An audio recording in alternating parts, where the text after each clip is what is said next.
Well, good evening. We are meeting on a few items here that are in front of the Inuit people. We have the Kuluk for the Métis people that are members of our community. We have a Métis sash. And of course, I've also brought in the Aboriginal talking stick, which was gifted to the city back in 2011 and represents the relationship that we have with our Aboriginal community.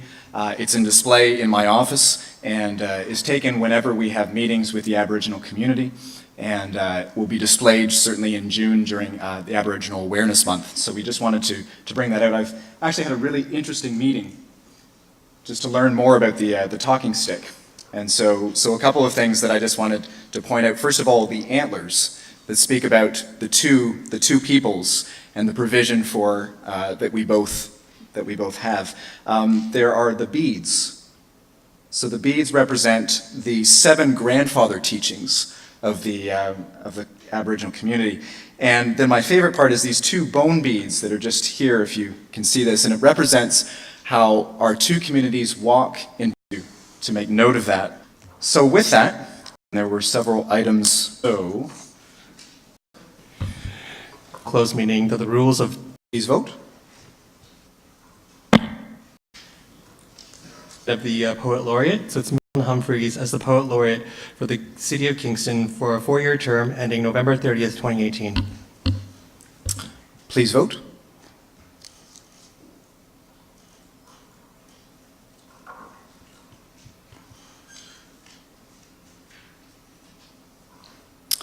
And that's carried.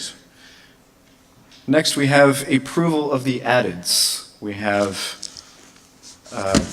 change in delegation. We have an addition of a delegation. We have a motion of congratulations and condolence. We have an amendment to a motion, and then we have a new motion and some communications. Can I get someone to move the addeds, please? Moved by Councillor Schell, seconded by Councillor Stroud. Yes, Councillor Neal. I just had one question concerning the addeds, if I might. I believe that Councillor Schell's motion that was seconded by Councillor George deals with an item that's also on the agenda later tonight. I'm just wondering, and I don't know if it's appropriate to ask the mover, in what way is this time sensitive, so we need to deal with it today? Is there, if we are able to pass the future recommendation, won't that allow us to deal with this at the first meeting in January? The reason I ask is I think it's important that direction be given from an open agenda so that if somebody wishes to speak for or against it, they have an opportunity to do so. So I think the concern is that the fact that there's a new motion on the addeds, which is something that typically we try to steer away from. I think under the circumstances, I think Council would agree that this is a time-sensitive matter, and so that's not to say you have to vote in favor of it. The addeds do need 2/3 to pass, so it's at the will of Council what we do with it. So with that, I'd ask for that item to be separated. Okay, so we will separate that. So we will have everything else, if we can do a vote for everything on the addeds except for the new motion.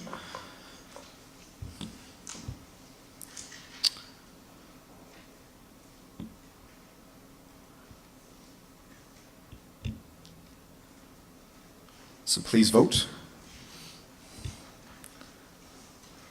Or not yet. There we go.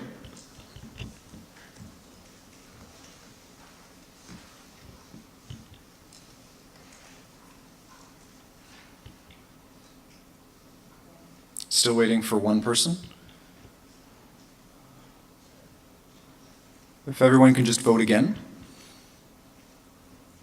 So now we'll do the vote. Yes, order, because it isn't on the floor yet. More sensible to bring it forward in our first meeting in January.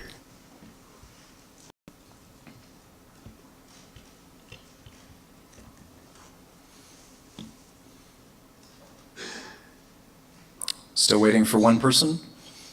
Still waiting for 2.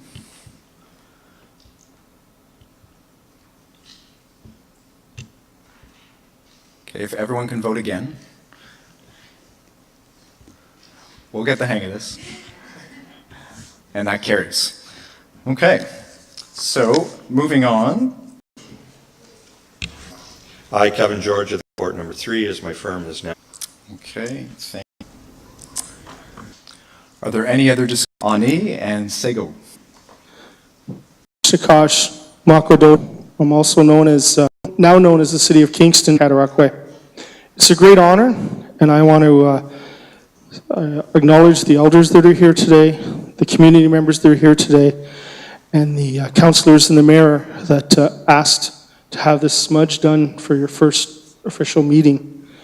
And as the mayor said, in 2011, this talking stick was gifted. And when we met last week, I said to the mayor that he needs to speak about that because now the city takes care of that and it sits in a place of honor in his office. And he did a great job, sir. Negativity. You guys just want to go right around. Yeah. As a gift from the community to and to start anew and start this council. City staff here, Terry Lynn Brennan, who's Haudenosaunee. Ako Asama is the creator. And then I'm going to light the smudge in the wrong way of doing it. We're told that when we smudge, we cleanse our ears. Take that smudge.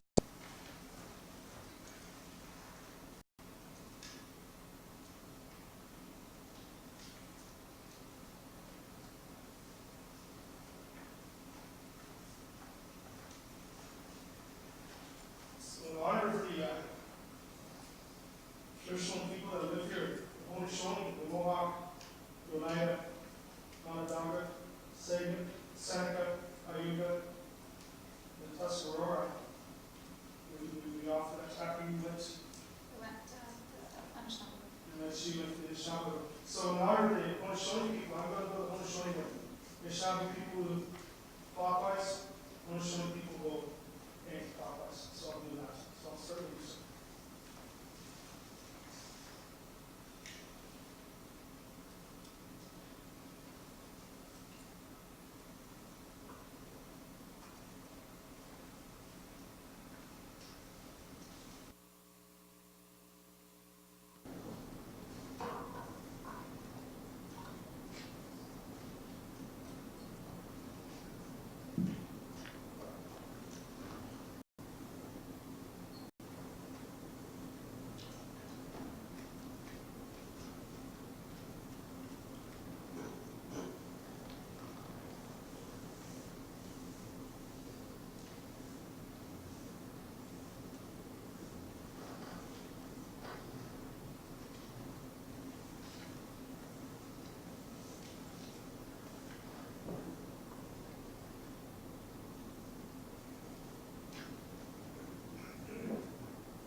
He writes one book, she well, and for travels for the next 4 years.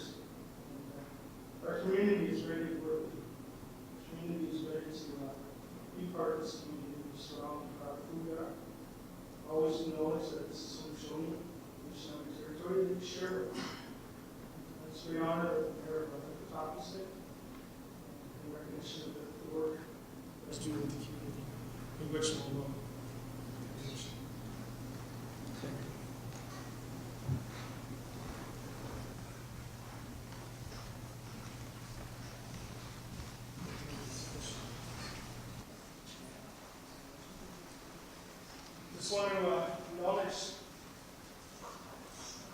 Just want to acknowledge the mayor. His worship has just gifted me with some tobacco. It's a great honor. When we give tobacco, we give it to our left hand because that's closest to your heart. Miigwech, and thank you. Have a good day.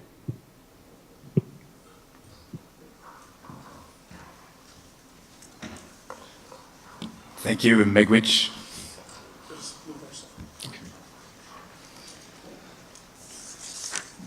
Okay. So we have 3 delegations this evening. Our first delegation is, just checking my addeds here, be Mark Badham, President of the Kingston Association of Museums, Art Galleries, and Historic Sites Incorporated Board of Directors and Chair of the Heritage Fund Grants Review Committee, who will appear before Council to speak to Clause G, Report Number 1, received from the CAO, Kingston Heritage Fund. So, Mr. Badham, welcome. And you have 5 minutes. I'll let you know when you have 30 seconds left. Great. Mayor Patterson, members of council, members of city staff, ladies and gentlemen, as you heard, my name is Mark Badham. I have the honor of serving as the president of the board of the Kingston Association of Museums, Art Galleries, and Historic Sites, also known as CAM. On behalf of CAM, I would like to express our appreciation for the opportunity to play a role in the delivery of the City of Kingston Heritage Fund. This evening, we are pleased to present our recommendations for the 2015 Heritage Fund allocations, which you will be reviewing as part of the Cultural Services Division report later on in the agenda. For those of you who are new to Council, I'd like to give a really brief history of the development of the fund. The need for the fund was identified through extensive consultation with stakeholders that resulted in the 2010 Kingston Culture Plan. Recommendation number 18 in the plan called for the establishment of $500,000 for a culture and heritage fund to provide money for projects that would help tell the stories of Kingston and also bring much needed operating funding to help stabilize a sector that was identified to be in need. Prior to the establishment of this fund, through a range of project funding grant competitions that were not specifically targeted for heritage and culture. These were in general community development grants, of which culture and heritage was only a small part. With the exception of an annual operating grant for the Marine Museum, funding for heritage and cultural initiatives was on an as-needed or ad hoc basis. The lack of dedicated funding for the sector unfortunately meant that Council was also occasionally approached with last-minute emergency funding appeals from culture and heritage institutions, making unfortunately a last-ditch effort to survive in many cases. The Heritage Fund is designed to help alleviate those problems. In spite of the 2010 recommendation for a $500,000 fund, the first Heritage Fund that CAM administered in 2013 and distributed in 2014 consisted of $100,000 that was only available for project funding. For the second and current grant competition, the base funding of $100,000 was only increased by approximately 3%. As you'll see in the report, however, the actual money distributed this year will be approximately $202,000. And for the first time, we were able to offer operating funding to, or much needed operating funding to several groups. The increase in the funding in the Heritage Fund, however, was not actually new money added to the fund. The increase mostly came from money that was already in the city budget, specifically an operating grant of $65,000 for the Marine Museum that was moved into the Heritage Fund this year. And coupled with unallocated funds from the previous grant cycle, this money has been awarded for various projects in 2015. Later on tonight, it will bring innovative projects to life in 2015. We're in the sector are definitely grateful for this funding, and we certainly wanted to come before you tonight to thank Council for making this funding possible. We hope that you will support the fund and continue to support the fund in the future as the new Council. The main thing that we wanted to bring to Council's attention tonight, though, is the future financial implications of the funding that you'll be Heritage Fund percent for project funding each year. That's a ratio that $1,000 for operating fund granting cycle. Effective 80% of that money or Heritage Fund, if we hold funding, of which $118,000 is already allocated. The balance of the funds, $52,000, will actually represent a reduction in the money available for project funding. This year we had 17 applications for the fund compared to only 7 the year before. And we feel that the momentum is building for this fund, and we hope that the current council will take this into account when they're doing their budget deliberations for this year, and to keep the momentum going and allocate enough funding for next year. Thank you very much. Are there any questions of the delegation? Councillor Schell. Thank you, Mayor Patterson. I understand that with the Association of Museums joining together and joining with tourism, that you are seeing an increase in the number of people that are coming to the museums, actually expanding? Yeah, actually, we've been having a really successful year. My small museum, which is the Miller Geology Museum, we also increased visitation. Councillor Neal. Yes, thanks for the presentation. I know, and the other funding organizations have the same 80% rule with operating. Mm-hmm. I guess the difficulty is that encumbers the amount of money in the following year. Yeah. And I guess I'm just curious, weighing both the option of, and I know the rationale for the 80% is you have secure core funding from year to year. But I'm just wondering if the 80% is too rich a commitment when there are that number and we have limited resources. Yeah, the 80% is also in the arts fund as well, as you know. It was really pointed out through consultation during the culture plan development that stable funding is really critical for the players in the heritage field, and it really, that in the absence of multi-year project funding, that was identified as one of the things that we really needed to try and keep going, that we have adequate funding that was repeatable, that people could plan for the future and not have to continually be trying to keep their lights on, that we can actually know that we've got some stable funding for a number of years and we can move forward with these exciting projects that will really build on the culture industry and cultural tourism that the city has identified as a target. Thank you. Thanks.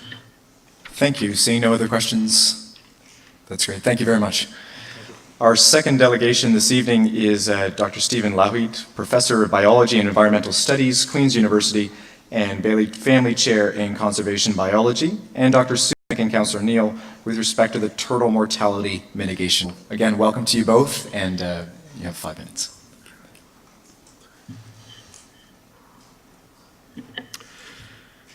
Thank you. I'm here to talk to you briefly about turtles, their ecological importance, their biological uniqueness, and the need for strong and timely conservation action. Freshwater turtles are incredibly important components of aquatic ecosystems. Sometimes collectively they are among the dominant vertebrates in wetlands in terms of biomass, equivalent even to fish. Turtles perform a variety of key ecological roles, and I will relate a few of these of animals spanning birds, frogs, snakes, fish, and mammals. Snapping turtles and musk turtles are important scavengers, and these help to break down carcasses of dead aquatic animals, helping to clean our waterways. Northern map turtles consume significant numbers of zebra mussels. Zebra mussels, as you will know, are a significant problem, an invasive species that has had profoundly negative economic and ecological consequences in our lakes and rivers. Some turtles eat significant amounts of aquatic vegetation and thus help to keep our waterways clean. Turtles are among the longest-lived vertebrates on Earth and typically take many years to become sexually mature, even decades. For example, large female snapping turtles, as one may come across on a road in early summer, may be 40, 50, or even more years old, and will only start reproducing between 11 and 20 years of age. This has profound conservation consequences because the death of even a single mature female will have enduring negative impact. Turtles are among the most imperiled vertebrate groups in Ontario. Of 8 species that occur in our province, 7 are actually on the at-risk list. 2 are endangered, 2 are threatened, and 3 are of special concern, which leaves only 1 species, the painted turtle, which is not shown on this slide, as not being a conservation concern. In the Kingston region, we're actually quite fortunate to have 5 of these 8 species, from the diminutive musk turtle, which you can see in the upper right, to the large northern snapping turtle, which you can see in the upper left. Reasons for turtle decline are myriad and often quite complex. These include habitat loss, overharvesting and poaching, the pet trade, motorboat mortality, fisheries bycatch, pollution, and invasive species, a daunting list indeed. However, we also know that road mortality has had profoundly negative consequences for many turtle populations, disproportionately affecting mature females which are seeking nesting habitats. So just as a final comment before I turn the podium over to Susan, I'd like to say that turtles have been on the planet for some 200 million years, give or take 10 or 20 million years. What's 20 million years among friends? Or about 1,000 times the span of existence of Homo sapiens. In my view, their conservation is not only important for the ecological integrity of aquatic ecosystems, as I've related to you here, but it is also a moral obligation. Thank you.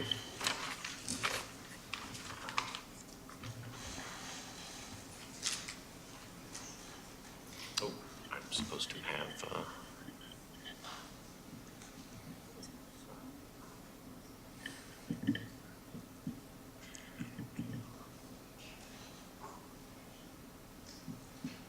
Okay.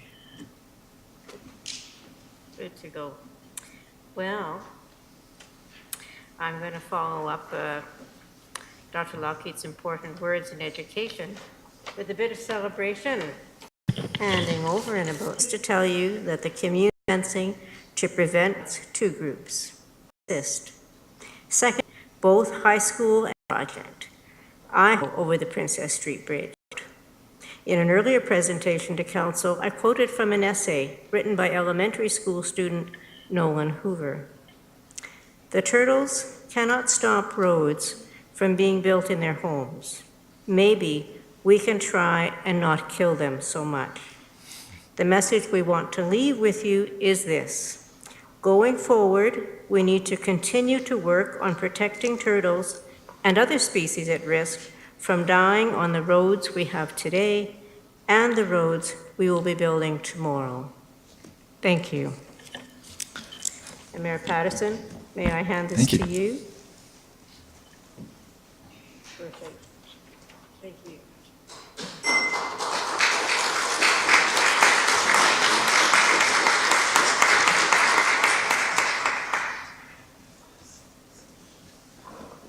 It's great. Thank you very much. I didn't catch if there were any questions for the delegation. Seeing none, congratulations. That was great. Okay, our third and final delegation is Mr. Frank Dixon, who received from the city of Brownfield Properties. And fellow Kingstonians. I'm a working group, but I'm not speaking on behalf of it. And I'm not professionally qualified in chemistry or environmental science. Just a concerned citizen, strong science background and career, and just interested in this issue very much. So the report to council tonight is a very impressive piece of work. It describes 10 years of progress on this difficult file. We got some achievements in there we can really be proud of. The file has been a priority for council for the last number of years, and I've had a chance to work with a number of people in the department through the Bell Park work for the last 3 years. And I found them all to be very professional, highly qualified, dedicated, and willing to answer questions. So they've had some real achievements in terms of cleaning up disused land, cleaner environment, and some really good environmental outcomes from the economy standpoint. My main concern is the future going forward, and mainly on the Davis Tannery site. So I want to just look at the illustration here. I think we all know what we're talking about. My first point is in the northwest corner of the Davis site, which is the blue crosshatch.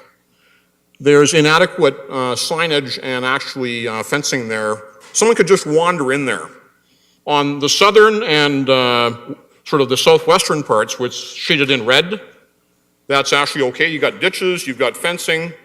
There are signs there saying you shouldn't go there, but you could wander in off Montreal or Rideau right into that zone and not know that it's danger.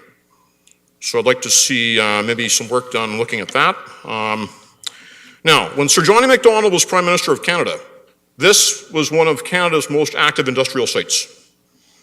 It had the biggest tannery in the British Empire and a very large lead smelter as well. So there was industrial production and a lot of pollution as well, which is on the site as well as in the offshore section, which is shaded in red the other way. So both sites have been the topics of environmental assessments the last few years.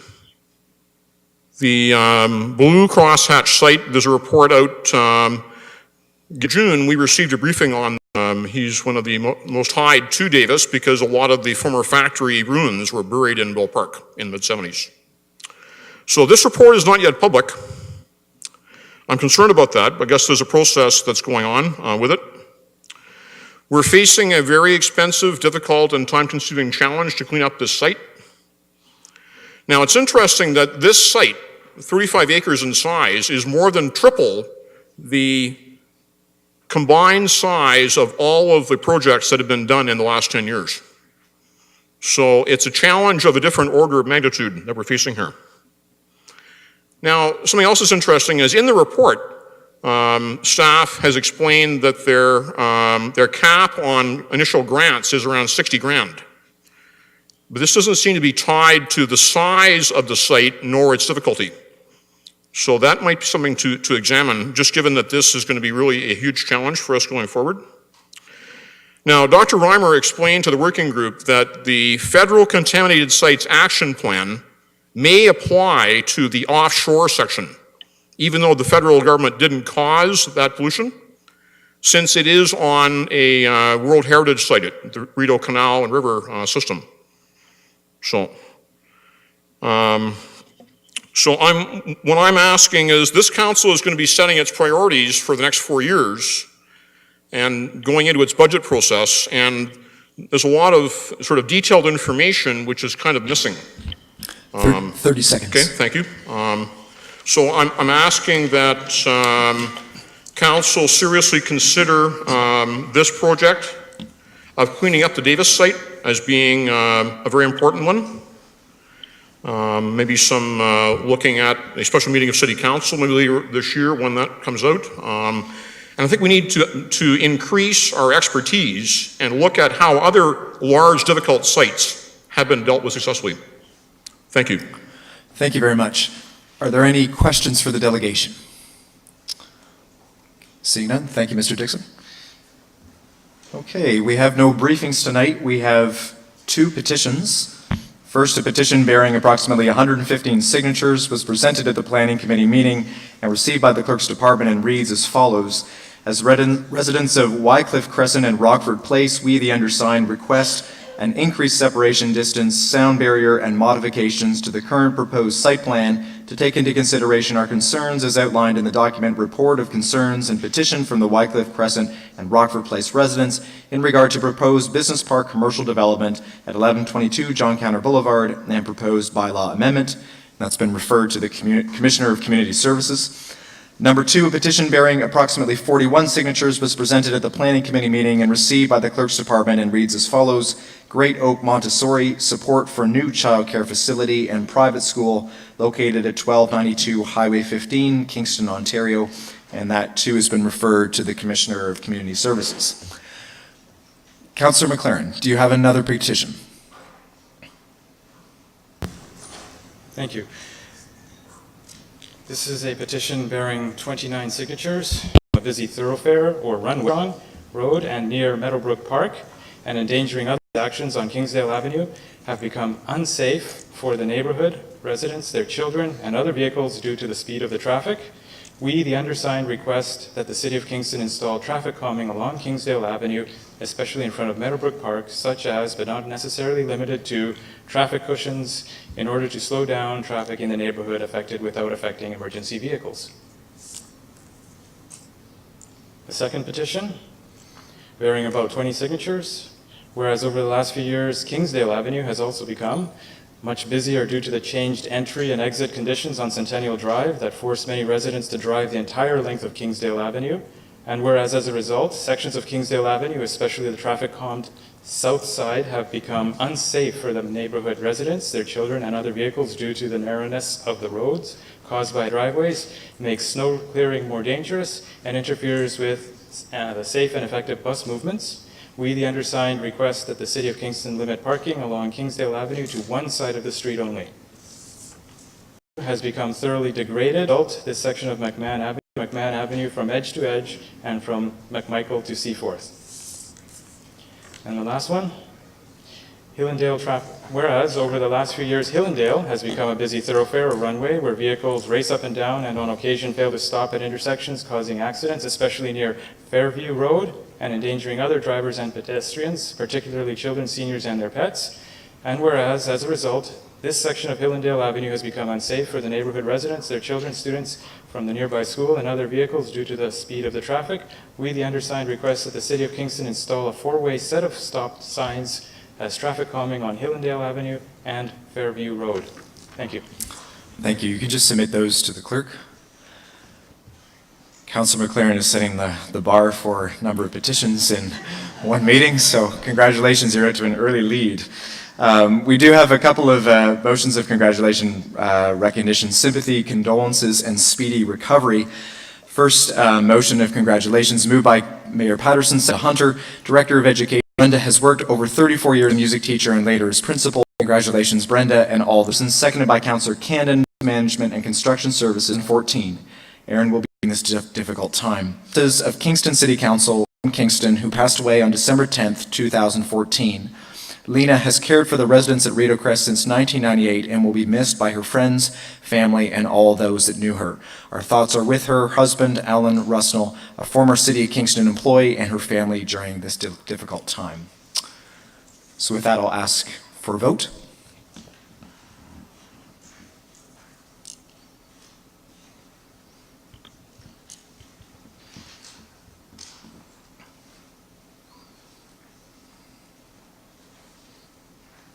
And that carries. We have no deferred motions tonight, so we will move to report number 1 received from the CAO. It's moved by Councillor Turner, second by Councillor Candon. The report number 1 from the Chief Administrative Officer, consent, be received and adopted. So there are a number of clauses in this report. Would anyone like any of them separated? Councillor McLaren. May I have C, D, and E separated, please? C, D, and E have been separated. Would anyone else like any other of the clauses separated? Councillor Allen. May I have clauses A, I, and K separated?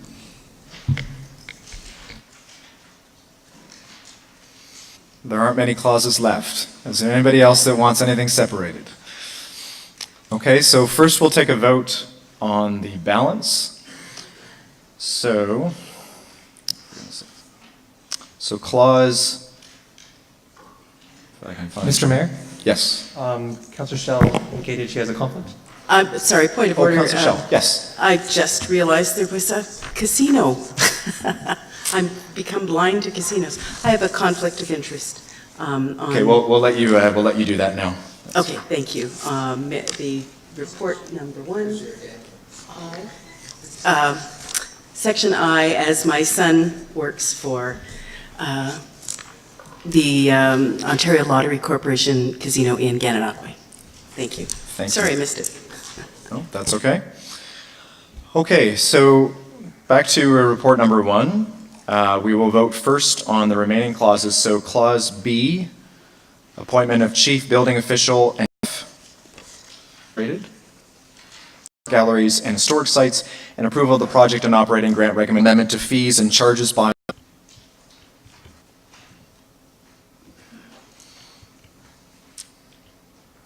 And that's carried.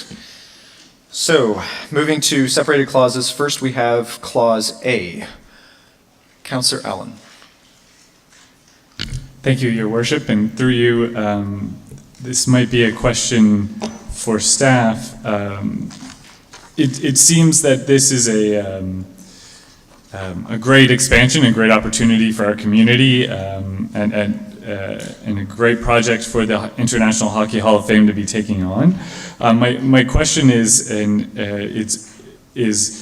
is the location of it at the Invista Center, does that make sense in terms of if we're trying to increase traffic and increase tourist use, does that make sense next to, say, other venues that might be more attracted or get to go through a venue like the International Hockey Hall of Fame, such as the Rogers K-Rock Center downtown, have more access to foot traffic?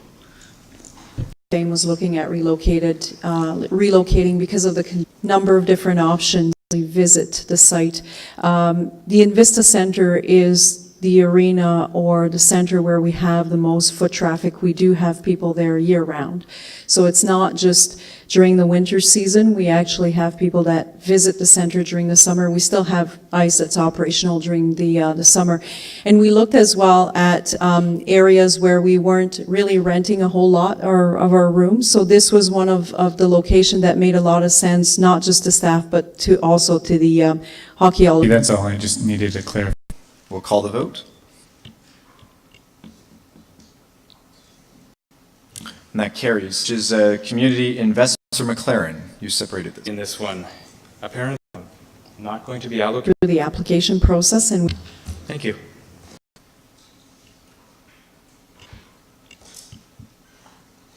Delegated approval and signing of. Councillor McLaren. With regards, okay, Action D, the last for 1 year, December 15, and staff returns of the service agreements to the next council meeting. The first thing that I'm going to do is I'm going to ask, one of the things that I'm going to ask on the board so we can all see it on the screen, please. Can everybody see?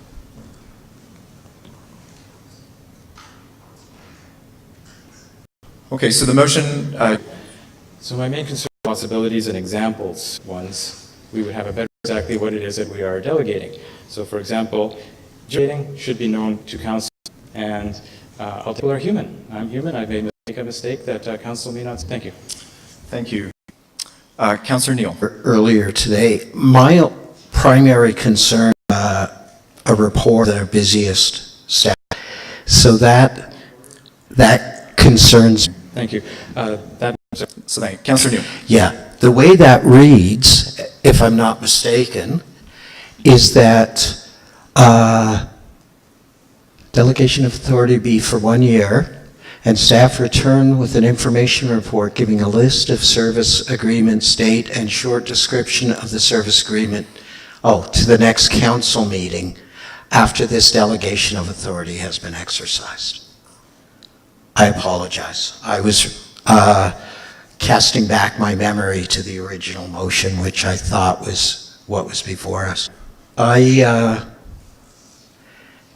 Staff, how much additional work would this create to do this on a monthly basis or bi-monthly or quarterly basis? And is this something that, yeah, it is something that should come back to council. So, but if I could ask that question of staff. Commissioner Hurdle. Thank you. Through you, Mr. Mayor. We do, track information in terms of our agreements because we have to, in a number of cases, report back to the province anyways. For example, childcare service provider agreements, those are all those kinds of things that would be included for which we've had delegate authority now for a number of years. So we would report that back. We would track them on an ongoing basis. The only thing that I would want to make sure is that any break in terms of delegate authority could have impact on either agencies or individuals that are to receive rent supplements, and those are the kinds of things we wouldn't want. We would want to make sure that people are not impacted because of necessarily reports to council. We are aware that individuals do have needs, especially the ones with lower income, and we wouldn't want to delay service because we have to provide a report to council. Thank you. Next on my list is Councillor Turner. Things ago in the normal operation, So your business. Through 1998, when we have added some, only added delegate authority, the time frame for the grant to go back to council. Opportunities that come up, those mainly tend. Motion to amend service delivery time to providing the services, especially in the areas of. Councilor McLaren is asking some of the city, and to ensure that if it was ever added to that, mentioned that, and again this term, council meeting, each time the matter of that is council. Thank you. Good. Is it monthly update to just 1 year? I don't see the, Councillor Hutchison. Understand the motion here, and then it says Service agreements that. In part. That it's for 1 year. I think it's important to understand that I would never have a problem with that. More delegate. We are elected, as you said, provided for us last evening against the amendment. haven't done before, and I'm not quite sure what residential. I'm just wondering why these new ones. Mr. Laban. Is that correct? Is the grants, that's a new item. Thank you. The last word. Thank you. To check the authority after it has of the authority. There's nothing that requires you to act. This is a new council. Part 1, that is, council is responsible for a small variance. So for that reason. On the motion as not, please vote. Clause is clause. Society of Kingston funding. Councillor Neal. Commissioner Hurdle. They weren't far along in the.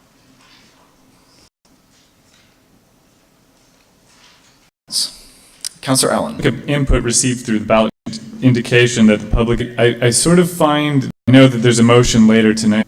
I just wanted to ask for a comment or have the ability to comment on that because it seemed to me that in the election it was, through the election process, it was fairly obvious result in the city of Kingston.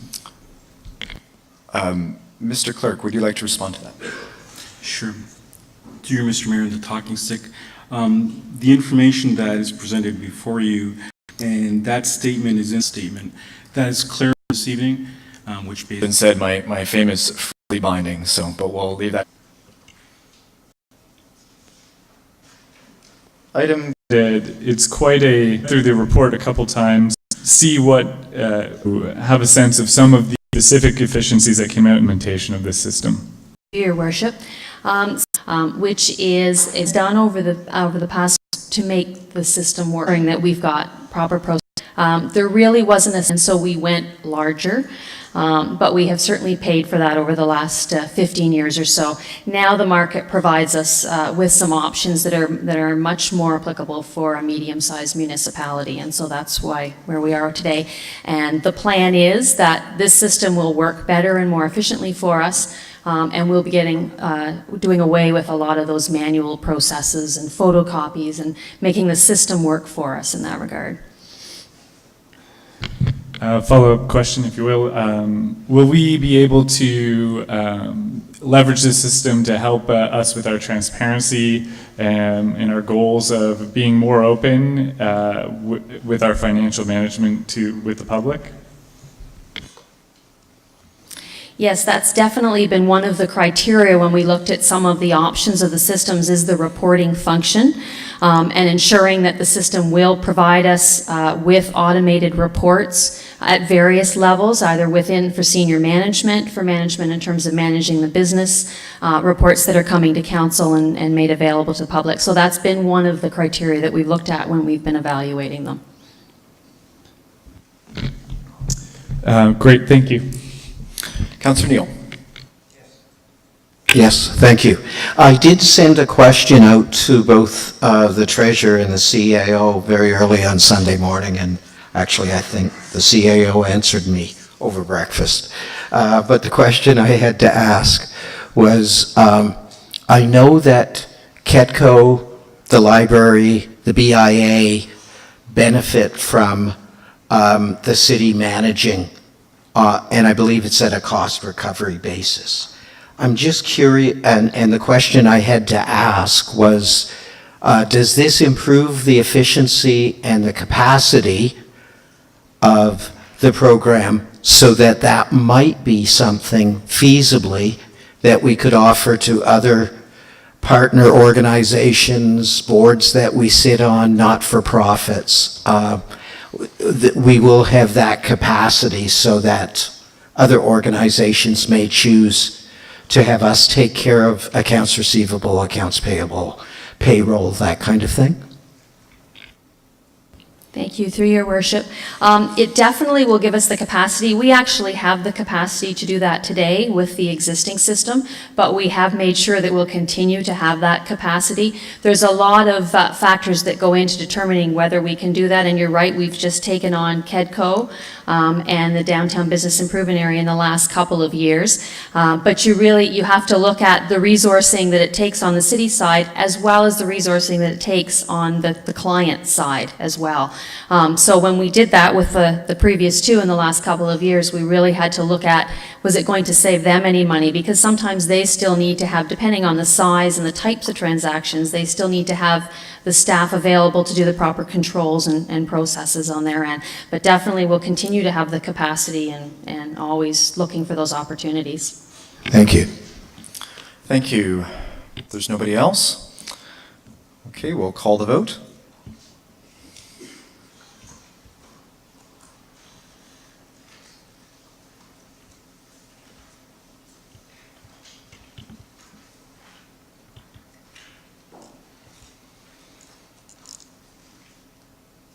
And that carries.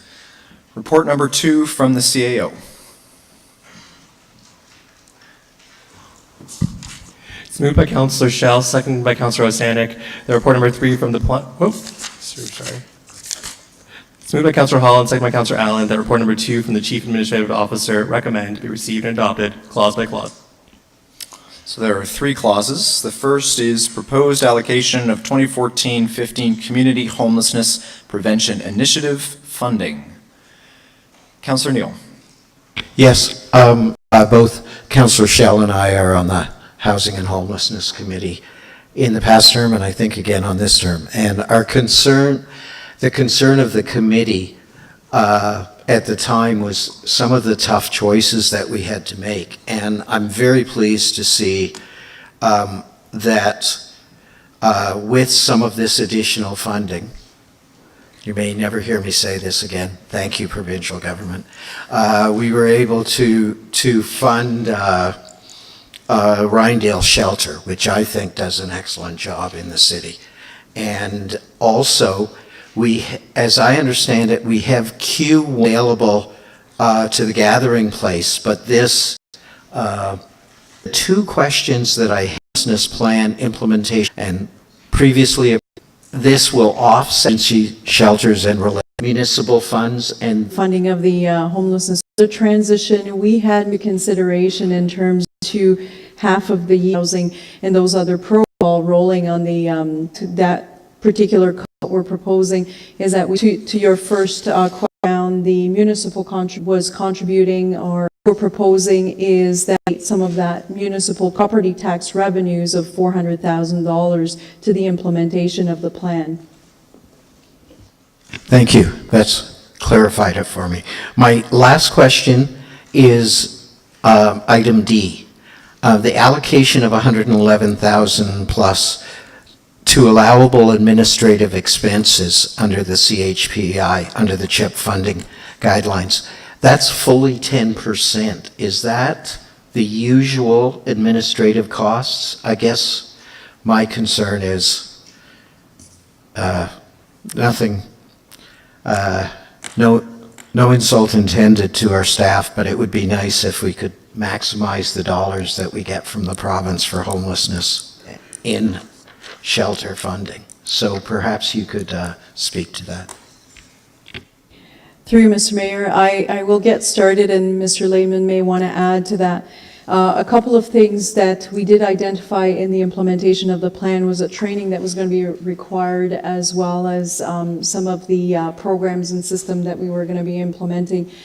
We have also have somebody on staff who is on contract and who's been retained primarily to look after the implementation, the development and implementation of this plan. So the intent obviously is to look at utilizing some of these dollars to appropriate areas of our expenses that are related to the implementation of development and implementation of the plan.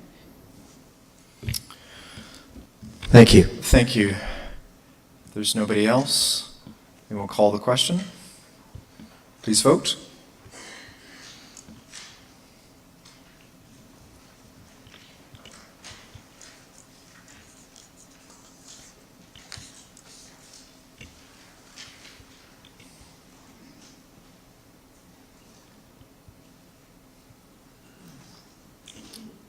Just one person that is not voting.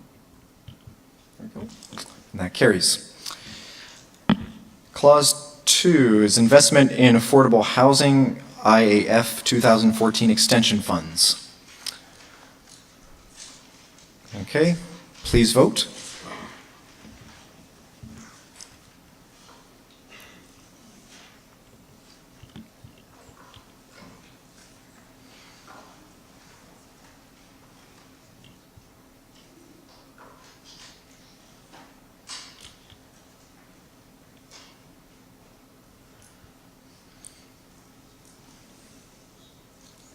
So we're still waiting on one person.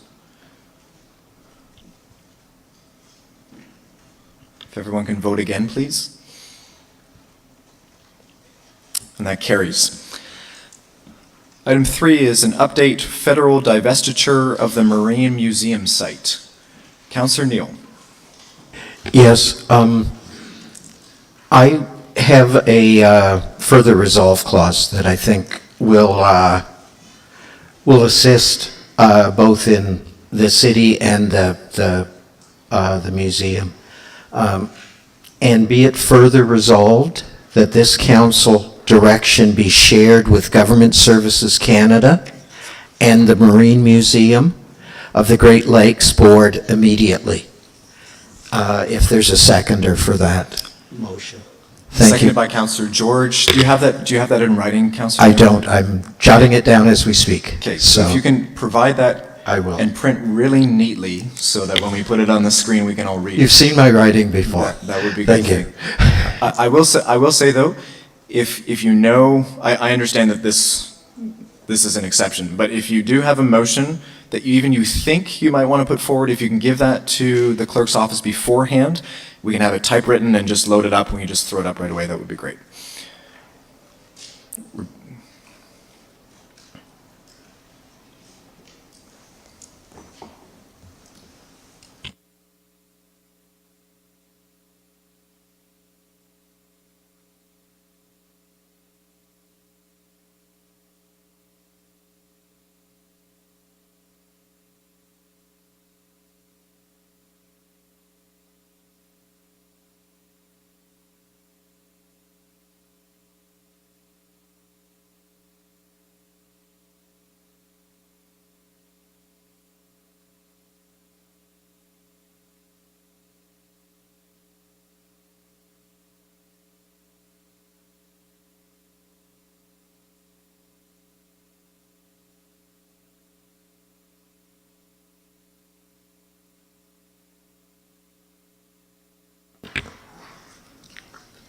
here it is written. Thank you for your indulgence. Thank you.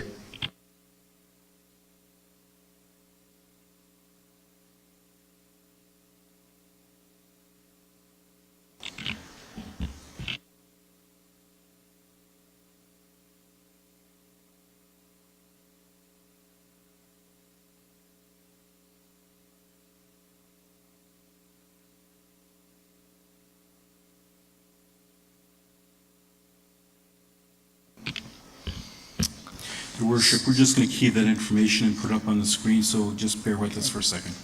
Councillor Neal, unfortunately, your handwriting did not pass the test, so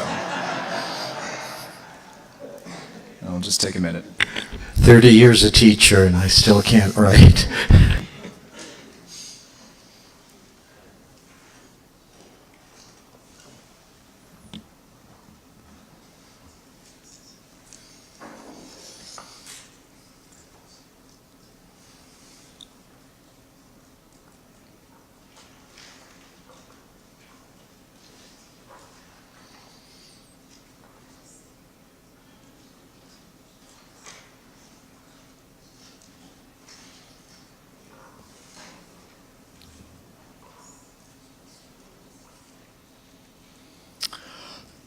Okay.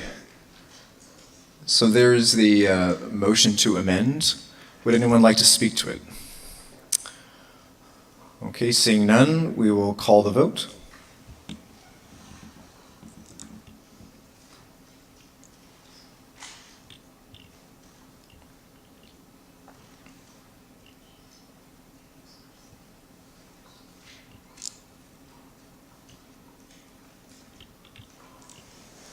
Please vote.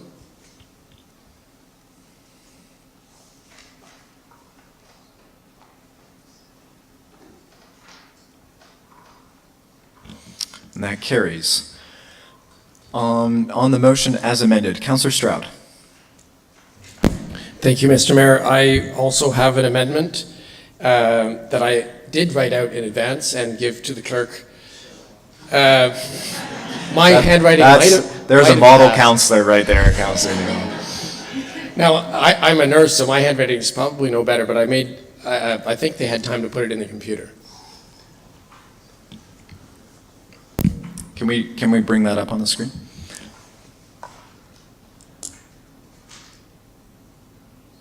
Do I read it? Okay, so in between Canada, after the word Canada, so before the ending that says and report back to council with an update, I'd like to insert this clause, which says, so the full thing would say that council directs staff to work with the Marine Museum of the Great Lakes and Public Works Government Services of Canada. That's the part that's already there. And then add my amendment that staff prepare options to assist the Marine Museum of the Great Lakes with extending their lease beyond December 2015, including considering an increase to their operating grant to include a portion for rent. So the reason I want to do this, there's a few, so I'm just going to go through them. First of all, I think it's important that we recognize right now publicly the great value that our community, myself included as a resident of Sydenham Ward, places on the Marine Museum and everything that it stands for. The unique nature of it, the high value of the archives that are used on a very regular basis by many different agencies. I think council has already acknowledged our operating grant that we approved, that we have been approving for some time. And the Marine Museum and council are in right now as a direct result of the federal government's decision to divest the property and just walk away from it. I think I would also take this time to thank the volunteers and the board members of the Marine Museum for their exceptional loyalty they've shown over the years and most recently to do everything they can to save the museum and to ensure its viability, and I would like to see that. And I think that this addresses the immediate needs of the Marine Museum, regardless of what else might happen with the property in the short or long term. And Thank you. Quickly, I totally support the intent of this motion. My only concern is increase to their operating grant. Concern is, it's my understanding, and perhaps the commissioner or staff can speak to this, it's my understanding that we no longer do direct grants to the museum sector. That's exactly why we set up the museum grant program, and very recently set it up. So I'm feeling a little awkward about setting that up as an arm's length process and then turning around and possibly cutting out a bigger piece of the same pie for the Marine Museum. Having said that, I support the intent of this motion, but I have that concern. Perhaps staff could speak to that or address the process. Commissioner Beach. So the way that I would read this motion is that staff would have to prepare options back for council to consider. So it would include looking at the funding that's identified for museums and allocating it in a different way than what you saw presented here tonight in the recommendations. But because it says considering other options, we'd have to provide that back to council.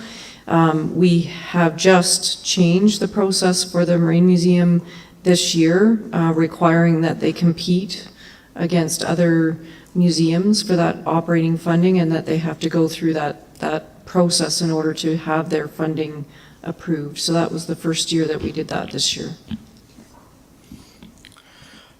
Councillor Neal, Thank you. I will. Will you take the chair? I will, and I recognize you. Thank you.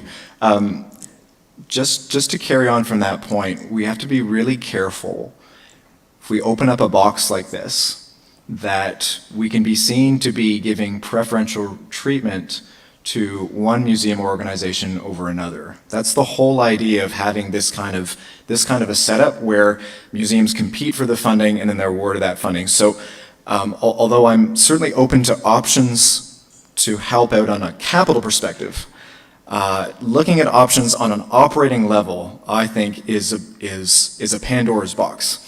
And we want to make sure that we have a level playing field for all of our organizations. So while I appreciate the intent, I would encourage council not to support this motion to amend simply because of that it simply becomes unfair to the many other great museums. And this is not to take anything away from the Marine Museum, but it's also to recognize the other great museum and operations that we do have in the city. Thank you. Councillor Neal, can I have the chair back? You can. Thank you. Councillor Hutchison. Thank you, Your Worship. I agree with what you just said, and I would like to, now, point of order here. I want to separate the part that says including down to consider an increase for operating grant to include a portion for rent. So, or amend it. Yeah, I could do that too, but I'm asking if we separate it, then everyone can vote on that piece. But I recognize it's part of one sentence. The only trick is that if we separated it, if for whatever reason the first part failed and the second part passed, it wouldn't really make any sense. So I think it's probably better. It's probably better if you want, you can put forward a motion to amend the amendment, which would basically be to delete that last sentence. I'm on my 5 minutes right now, right? Okay, so I can understand why people might want to vote for the first part. But the second part is, as the mayor suggested, perhaps not well considered. And I'm not sure that given our situation regarding public works and government services, it's very strategic either. So I will make a motion to amend the amendment to remove the words including, considering an increase to the operating grant to include a portion for the rent. So seconded by Councillor Holland. Mr. Clerk, did you get that? Okay. Can we just put that? So it's basically just delete. Okay. On the motion to amend the amendment, Councillor Turner. Thank you, Mayor. I'd like to ask staff a question. Do they see any ramifications if we were to extend the lease? I'm just concerned going forward into the future if there would be any risks involved. So, That's not on. so the only thing I'm going to say to that would be a valid question on the motion to amend, but I'm going to ask that here it's a motion to amend the amendment, so you can only speak to whether or not you want this phrase included or not. So if you want to save that question, I can come back to you. Councillor Stroud. Thank you, Mr. Mayor. I'm more than happy to make this a friendly amendment and withdraw that sentence from my amendment and then preclude the need for a vote, and we can just vote on the first half of my amendment. To be perfectly frank, it might just be cleaner if we just take a vote now and I'll vote against it. So if we can just do that? Sorry, it's not to hurt your feelings, but so why don't we just call the vote then on the motion to amend the amendment? Yes.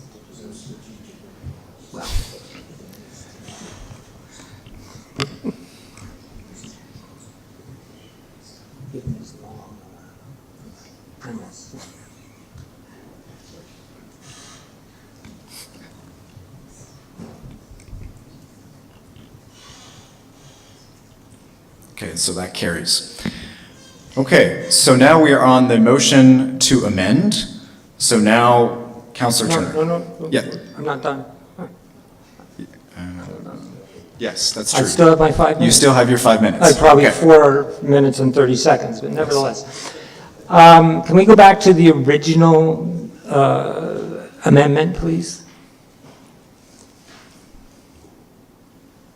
Okay. I think I'd like to make another amendment to the amendment, and that's because where it says staff options to assist the Marine Museum with extending their lease, and I'm going to make a motion that we say with Public Works and Government Services. And the reason is because a lot of the public don't understand who's got the lease and who's responsible for the property.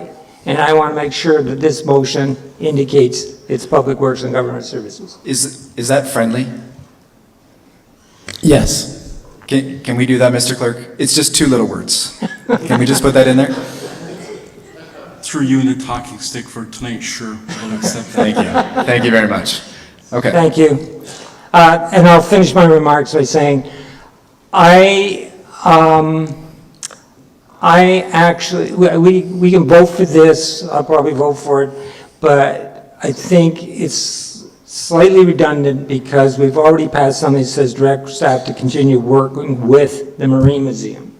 But, you know, sometimes it's important to make sure you're understood clearly, so I'm fine with it. Thank you. Okay, any other comments on the motion to amend? Okay, Councillor Stroud, you are the mover, so you can speak last. Yes, I forgot to thank Councillor Allen for seconding my motion earlier. Thank you, Mr. Mayor and Council for considering this. The important thing as you think of voting here is that we help the Marine Museum in any way we can, and I think that getting a lease extension would be a great help. Thank you. Thank you.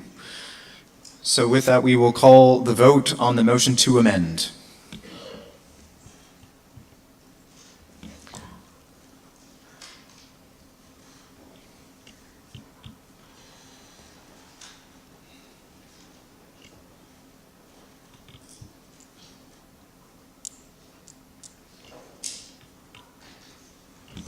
And that carries. On the motion as amended, please vote.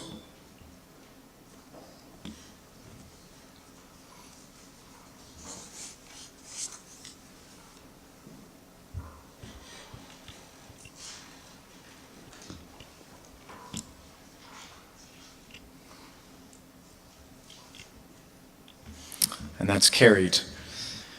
Report number 3 from the Planning Committee.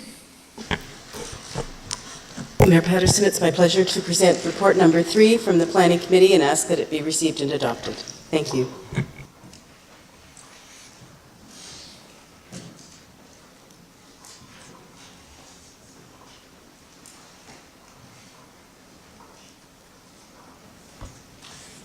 It's moved by Councillor Shell, seconded by Councillor Osanek, that report number 3 from the Planning Committee be received and adopted. There are three clauses, I believe. Would anyone like any of them separate? Number 2 needs to be separated for a pecuniary interest for Councillor George. Councillor Neal, you want number 1 separate? Okay, so we'll do them all individually then. So Clause 1 is an application for zoning bylaw amendment, 885 Haverhill Drive. Councillor Neal. Yes, I totally support secondary suites. I support this application. I move deferral at planning, and you as former chair of planning will remember my traditional frustration anytime that we have a public planning meeting followed immediately by a comprehensive report with a recommendation. I know that sometimes there's little or no objection to something, but the reality is that too often, and we heard it at an earlier presentation where some members of the public have this impression that the public meetings, yes, they're statutory, but somehow either staff or council have already made up our minds. So I really think unless there's a compelling time sensitive that's stated in the report, I will continue at planning to move deferral to the next planning meeting in order that we don't have the perception of making a mockery of what the public meeting is intended to be, which is input from the public. I will be voting for this today, but I think in future we have to be, and I know just a few meetings ago, your second last meeting, there were 3, and you supported 2 deferrals because there were members of the public present. And I think we need to reinforce the idea that there is a process, that there is public input that's statutory, but also that's real. And for that reason, I will continue to move deferral at planning if something is followed immediately with a report and a recommendation. Thank you. Thank you. Are there any other questions or comments? Okay, so we will call the vote.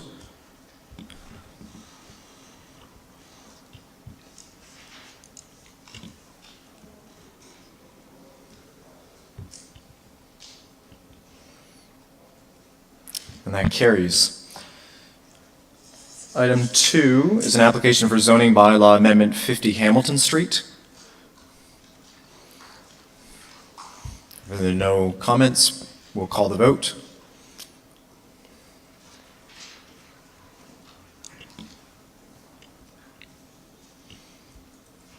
Please vote.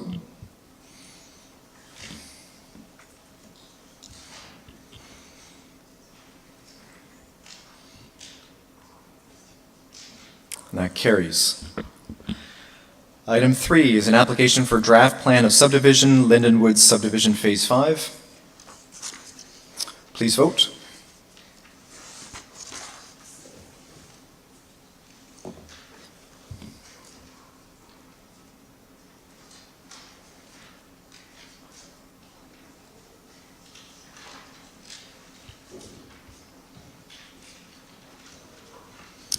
And that carries.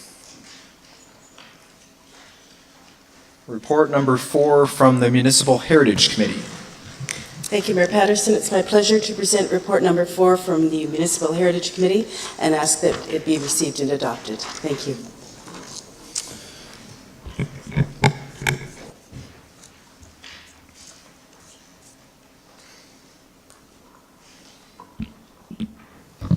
It's moved by Councillor Schell, seconded by Councillor Stroud. The report number 4 from the Municipal Heritage Committee be received and adopted.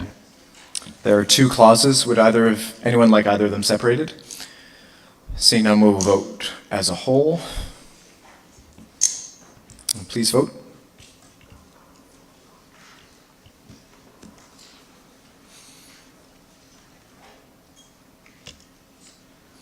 That carries. Nothing from Committee of the Whole. We have 3 information reports. City of Kingston and Alderville First Nation Commemoration Project. Any questions? 2014 update on Kingston Civic Museums and City Hall. Number 3, Rural Advisory Committee. Okay, seeing no questions. On to miscellaneous business. So we need a motion of council to confirm the deputy mayor slots for 2015. So we have Councillor Neal, Councillor Bohm, Councillor Holland, Councillor Stroud, and Councillor George on deck. Can I have a motion to approve those? Moved by Councillor Bohm, seconded by Councillor Turner.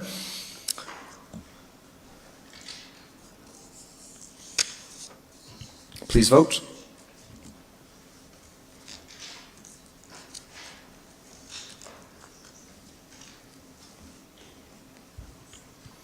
And that's carried. On to new motions.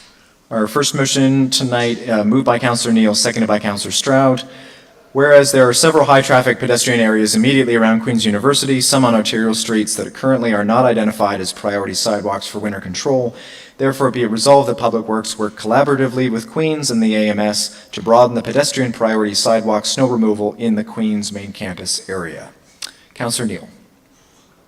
Yes, this was, we'll all probably recall this was part of a comprehensive report that we got from AMS during the election, and this was one of those, I think, very rightfully identified issues that they were seeking to find some remedy for. Between students and staff, there are over 30,000 people who work in the at Queen's. Many of them, even if they take buses, many of them are pedestrians for at least part of the way. And now that we have parking off main campus area as well, I think it's even more critical that we allow those people to more frequently walk on sidewalks instead of walking on icy roads. And that's why this motion was brought forward, and I hope that that people are able to support this. I know that there are other people, rightfully, I'm thinking of schools and transit users and bus stops, who may well say that we need prioritization of those as well, and I agree, and I would support such a motion if it were brought forward, either through EITP or here. But I think this is a good first step to alleviate a serious problem in the core of the city. Thank you. Thank you. Councillor Allen. Thank you, and through you, Your Worship. I agree with Councillor Neal that this is a good first step. It's important that we take a look at our winter control measures, and we had a report to EITP just last week that addressed that, and we need to align our approach to winter to our strategic plan, our official plan, where we're putting our pedestrians and our active transportation higher up on our priority list, and we need to look for those opportunities to make those methods of transportation work. I have a quick amendment to this motion, which you can see up there, and it's to just change some words. It's a bit of housekeeping. I think this would define the area we're asking for this work to be done a little better than the main campus area, because we have established through the AMS the university district this past year. I didn't get a seconder on the amendment in advance. Thank you. So, Mr. Clerk, do we have that? The motion is to delete the words Queen's main campus area and to replace with University District. Sorry, I was looking at the wrong screen. Delete the words Queen's main campus area and replace with University District. On the motion to amend, Councillor Hutchison. I'd like to point out that, I don't know if this is intentional or what, here's the of these descriptions. It indicates certain specific roads and areas. It is not the Queen's main campus area and is not the University District, which is larger and smaller in both cases, respectively. And so I know what the motion's about, but that's not it. And so I'm not quite sure what we can do about it, but I think it would be better to say something in the line of, in line with the AMS proposal. I would say that given the resolve clause says that we want Public Works to work collaboratively with Queens and the AMS, that they can probably straighten out what those details are, but point taken. Any comments on the motion to amend? Okay, so we'll call the vote.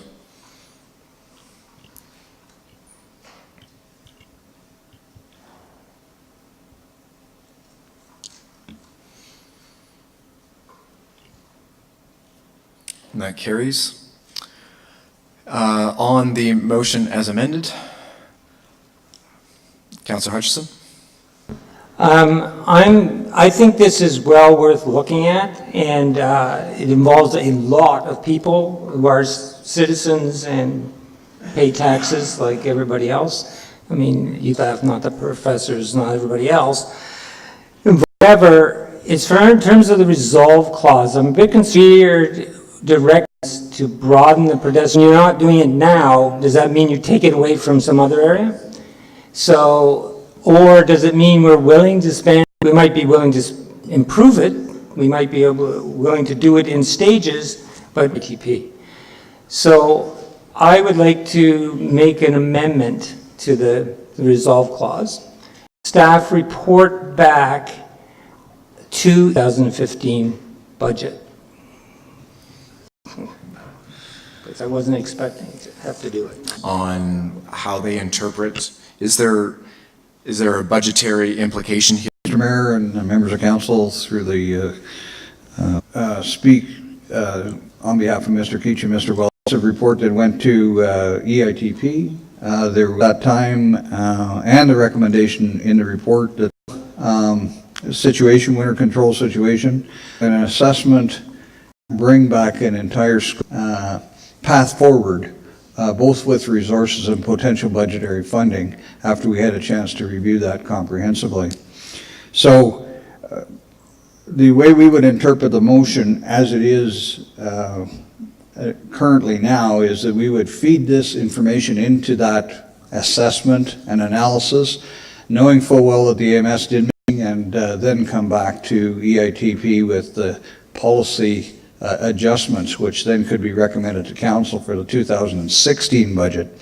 With respect to the particular amendment, I would only say that it would be difficult for us to get to EITP and council with a particular report of this segment only in advance of the 2015 budget, because that budget will be tabled for council probably around the first week of January. But I'm sure that staff could comment during those budget discussions about the financial amounts in the budget as it relates to the 2015 year. So, Councillor Hutchison, was it your intention that you wanted this for the 2015 budget, like in just a few weeks? Well, there's no timing up there, so I was assuming that would be more in line with what the mover and seconder were doing. Otherwise, it's just an open book. Who knows what's happening. And I'll drop the ITP bit. That I'm fine with that analysis supplied by the CAO. Okay, well, right now we have a motion to amend. Is there someone that wants to second this motion to amend? Okay, so point has been taken. Staff is going to come back to us with that information in time for 2016. They will be working collaboratively in the interim. At this point. No, I just observed that the interpretation at the moment is 2016. Okay, so thank you. As long as people are happy with that. Any other comments? Councillor Neal. Yes, thank you. I'm assuming I'm speaking last. Oh, I'm sorry, you're right. To this. So, Was somebody else wanted to speak to it? Is there anybody else that wants to speak before Councillor Neal? Councillor Stroud. Thank you, Mr. Mayor, and Councillor Neal for letting me get my comments in here. I'm going to stay seated for this one because I'm simply going to read from a letter that we all received, Council and Mr. Mayor, from Daniel Wolf, who's the principal of Queens. Just as a quick preamble, I want to first acknowledge all the who's listed on this letter. Ariel Aguilar Gonzalez did on this file. That was Councillor Neal was referring to. It reflected to bring this far. Here's the one thing: by discussions around improvements to snow and ice removal sidewalks, with some 20,000 very real concerns for the safety of those pedestrians when they are forced to potential for change on the horizon. I look forward to continuation in the core of the city through lighting along heavily traveled routes. And just and maybe to clarify, also another delegation on winter control. That are coming in this year's for snow removal before the next winter season, which would be next winter. And the AMS is aware of this fact with this reality of the timeline. And so the intent of this motion is really to start the analysis of what needs to be done at the staff level for prioritizing the sidewalks. The details that Councillor Hutchison was referring to, they're not Queen's main campus or University District. That is true, and that's the kind of thing that we need to start working on. The precise recommendation by Mr. Aguilar were a couple of north-south routes that are not currently classified arterial for sidewalks, and also some other residential streets that are very heavily traveled. So that level of detail that we can also discuss at the EITP, but the intent of this motion is the priority part of it, the priority for pedestrians and acknowledging the high volume of pedestrians and how we need to update our pedestrian strategy. Thank you. Thank you. Is there anybody else that wishes to speak? Councillor Neal? Yes, thank you. This says exactly what it says, which is work collaboratively with Queens and AMS to broaden the pedestrian priority sidewalk snow removal. That, like every motion that we ever pass here, yes, it has budget ramifications, but what we're asking to do, what this motion is asking, is for our staff to work with Queens and the AMS to achieve this. If they can do it sooner rather than later, that would be great. But we haven't passed a motion tonight yet that hasn't had some budget ramifications or taken up staff resources. So the reality is, yes, this gives clear direction to staff, and yes, there will need to be some consideration, as Councillor Stroud pointed out, was part of the recommendation that will come forward in an EITP report at our next council of our snow removal by a snow blower is for public works staff that were here, the idea of being able to do this walks, and that just hasn't been the case. So I would hope that this passes, and it would be nice if it were to pass unanimously.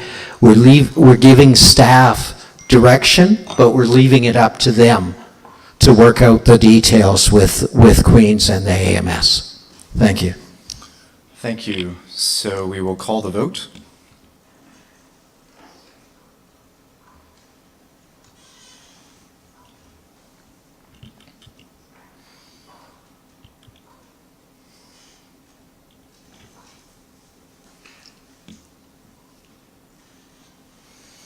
And that carries. I'm just going to say this now. It's 5 to 10, and we have 7 more motions to go. So my intention is that if we don't finish this tonight, I'm going to bring us all back on Thursday at 6:30 to finish off the agenda. So just if there's a chance to perhaps keep our comments short and direct, we can do that. But I'll leave it up to council whether we go late tonight or move to Thursday. Okay. New motion number 2, moved by Councillor Neal, seconded by Councillor Stroud. Whereas the corner of Union and University is a very high pedestrian traffic area during the university school year, and whereas scramble crossings have been identified as a highly effective way to mitigate traffic at high pedestrian intersections, and this has been identified in the Queens Campus Master Plan as a potential remedy by the Queens consultants, therefore be it resolved that city staff explore the feasibility of a scramble crossing at Union and University with a report and recommendation to council no later than June for possible implementation by September 1st, 2015. Is there anyone that would like to speak to this? Councillor Neal. Very quickly. Scramble crossings, I think, and this may be the only intersection with such a heavy pedestrian traffic that it makes sense immediately in Kingston to have a scramble crossing. They usually happen in larger cities, but as I sat through 2 cycles of a red light not being able to make a right turn at that intersection, I was reminded of the scramble crossings in Toronto that work very, very effectively. The scramble crossings in, the first one I ever saw was at Pike Market in Seattle. And they work very, very effectively in high pedestrian traffic areas. And the interesting thing is that they give priority to pedestrians. But traffic is still able to move effectively. And it was brought to my attention, was part of the Campus Master Plan recommendation that Queen's consultants brought forward. So I think this is a good opportunity for us if our traffic staff embrace the idea as well as I have, then we could indeed, for next school year, have a scramble crossing at that corner.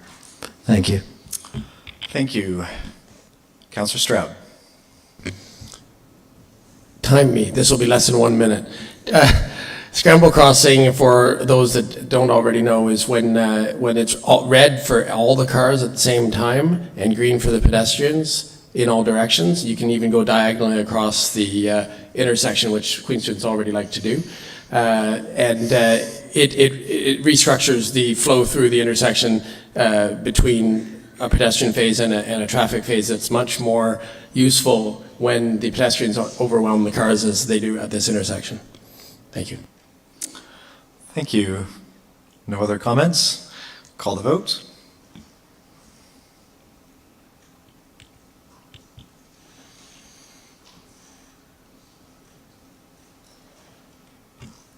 And that carries. Moved by Councillor Neal, seconded by Councillor McLaren. Whereas the community embraced the Art on the Wall project and a number of local artists contributed by painting on the wall bordering the park, and whereas some vandalism has defaced the hard work of some artists, but they are unable to restore the damaged paintings to their original state due to city bylaws, therefore be it resolved that the original artist can request a 48-hour permit from the city to restore their work to its original condition. Councillor Neal. I do, with some guidance from staff, have an amendment for the resolve clause, and my seconder, I believe, has seconded the amendment as well. So that paragraph 3 of motion 3 be deleted and replaced with the following. Therefore, be it resolved that council delegate authority to staff to temporarily waive the graffiti bylaw number 2005-100, 4.17, to allow participating artists to address vandalism to their work within the year of the Art on the Wall event. Thank you. Do we have that for the screen? It's coming.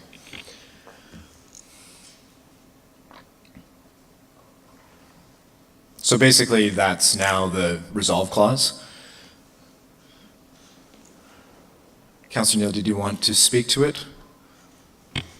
Just to say that where there has been graffiti issues elsewhere, one of the best approaches seems to be to quickly remedy it. And it only encourages more, not street art. Street art is different than the graffiti vandalism that sometimes occurs, and this is an opportunity, I think, for the artists' work to be more appreciated if we can ungraffiti some of their works. So I hope it passes.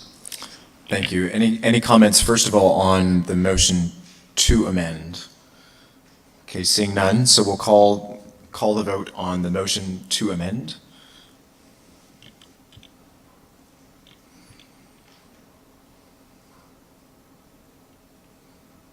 And that carries. So on the motion as amended, so Councillor Neal has spoken. Is there anybody else that wishes to speak?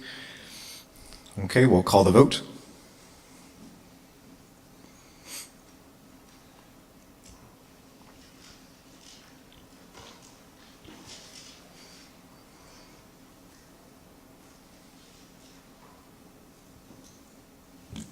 That's carried.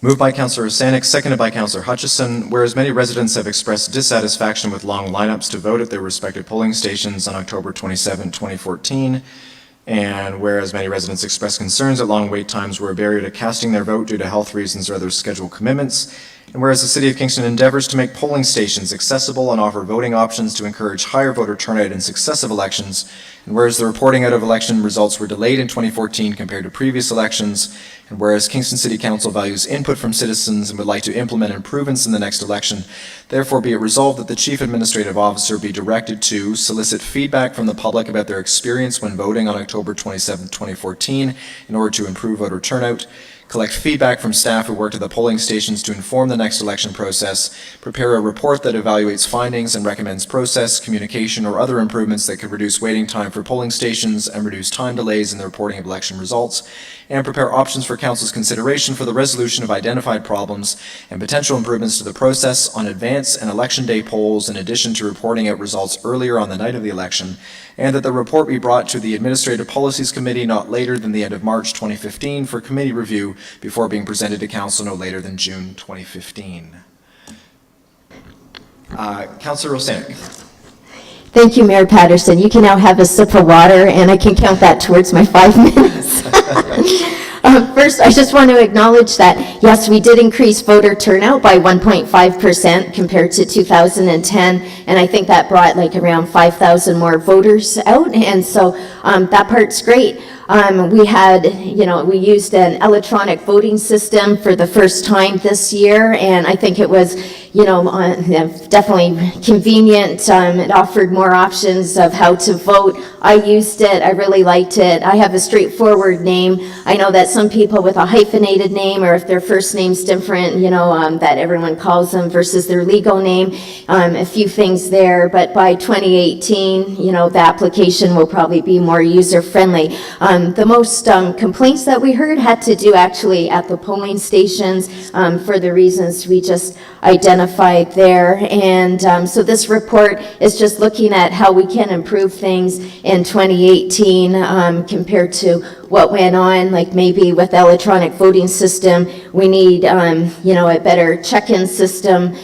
When people first come to the polling station, some of them had a long lineup, and, there's always like the learning curve using tablets. We didn't have, some of the polling stations, they were looking people up online as they were coming in, and that can sometimes be slower than just going to a hard copy. And then after they voted, putting them in the electronic ballot readers, maybe we need more of them, just things like that, just to see how we can improve the things in 2018. So that's the gist of the motion. We saw some emails sent to us, some letters to the editor. This is also asking for public input. So similar in 2012 when we were looking at the casino, and people could, email, contact us, or email or call, our customer service line. We would put an ad in the newspaper, possibly like just asking everyone in Kingston to forward any of their comments from the past election. So that's what that's about, and I just want to move a slight amendment, and that's because for the people working at the polling stations and for the election process, we had temporary staff, also city staff, and we want input from both of them. And so with the way the motion reads right now is basically asking input, feedback from staff who worked at the polling stations, but I don't want to exclude those that worked elsewhere, like at City Hall, for example. So with the amendment, if you look at the therefore clause, it's item 2, and it's just inserting collect feedback from staff, inserting comma, including those working at the polling stations, because then that does not exclude those working at City Hall. So that's what the slate amendment is. Mr. Clerk, can we, Councilor Hutchison, are you okay with that? I'm fine. Can we just accept that as a friendly, Mr. Clerk? Okay. Yes. Thank you. Great. I'm done. Thank you. Thank you. Councilor Holland. Thank you, Mr. Mayor. I would like to move an amendment as well. I have it written, but I'll read it first, shall I? Okay. So the final whereas clause, I would like to amend to read, whereas Kingston City Council values input from citizens and is committed to implement improvements in the next election. So striking would like to and adding is committed to. And then be it resolved in the first section of the be it resolved, I'd like to amend it to read, therefore be it resolved that the Chief Administrative Officer be directed to solicit feedback from the public about their experience when voting or their reasons for not voting on October 27, 2014 in order to improve voter turnout. And can I speak to it now? So you have that in writing. We're just going to wait until the clerk can put that up.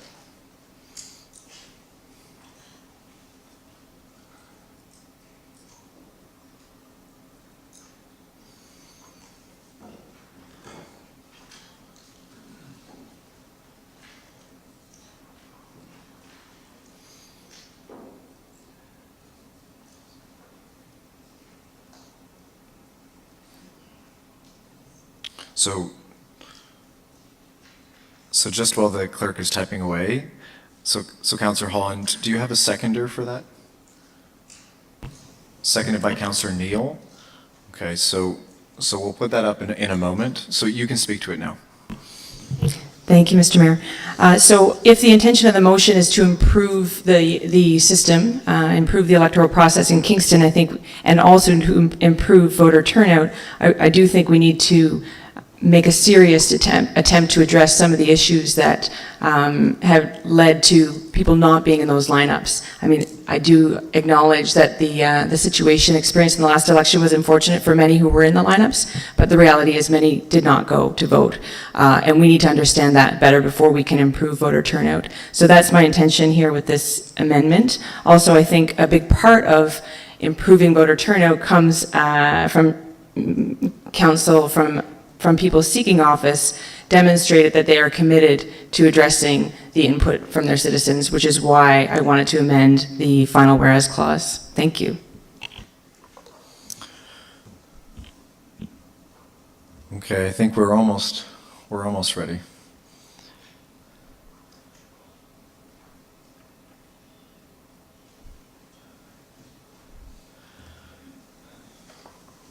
Okay, so there's the first amendment to the whereas clause, and then the amendment to the first subsection of the resolve clause.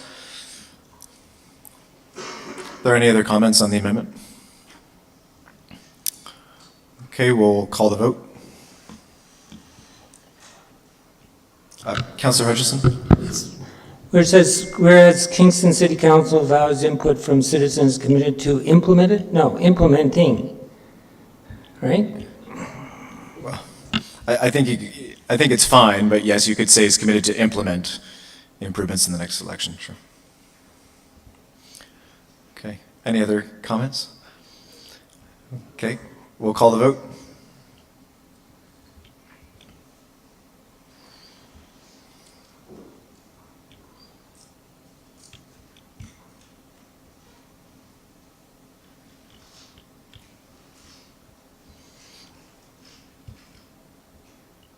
One person still to vote.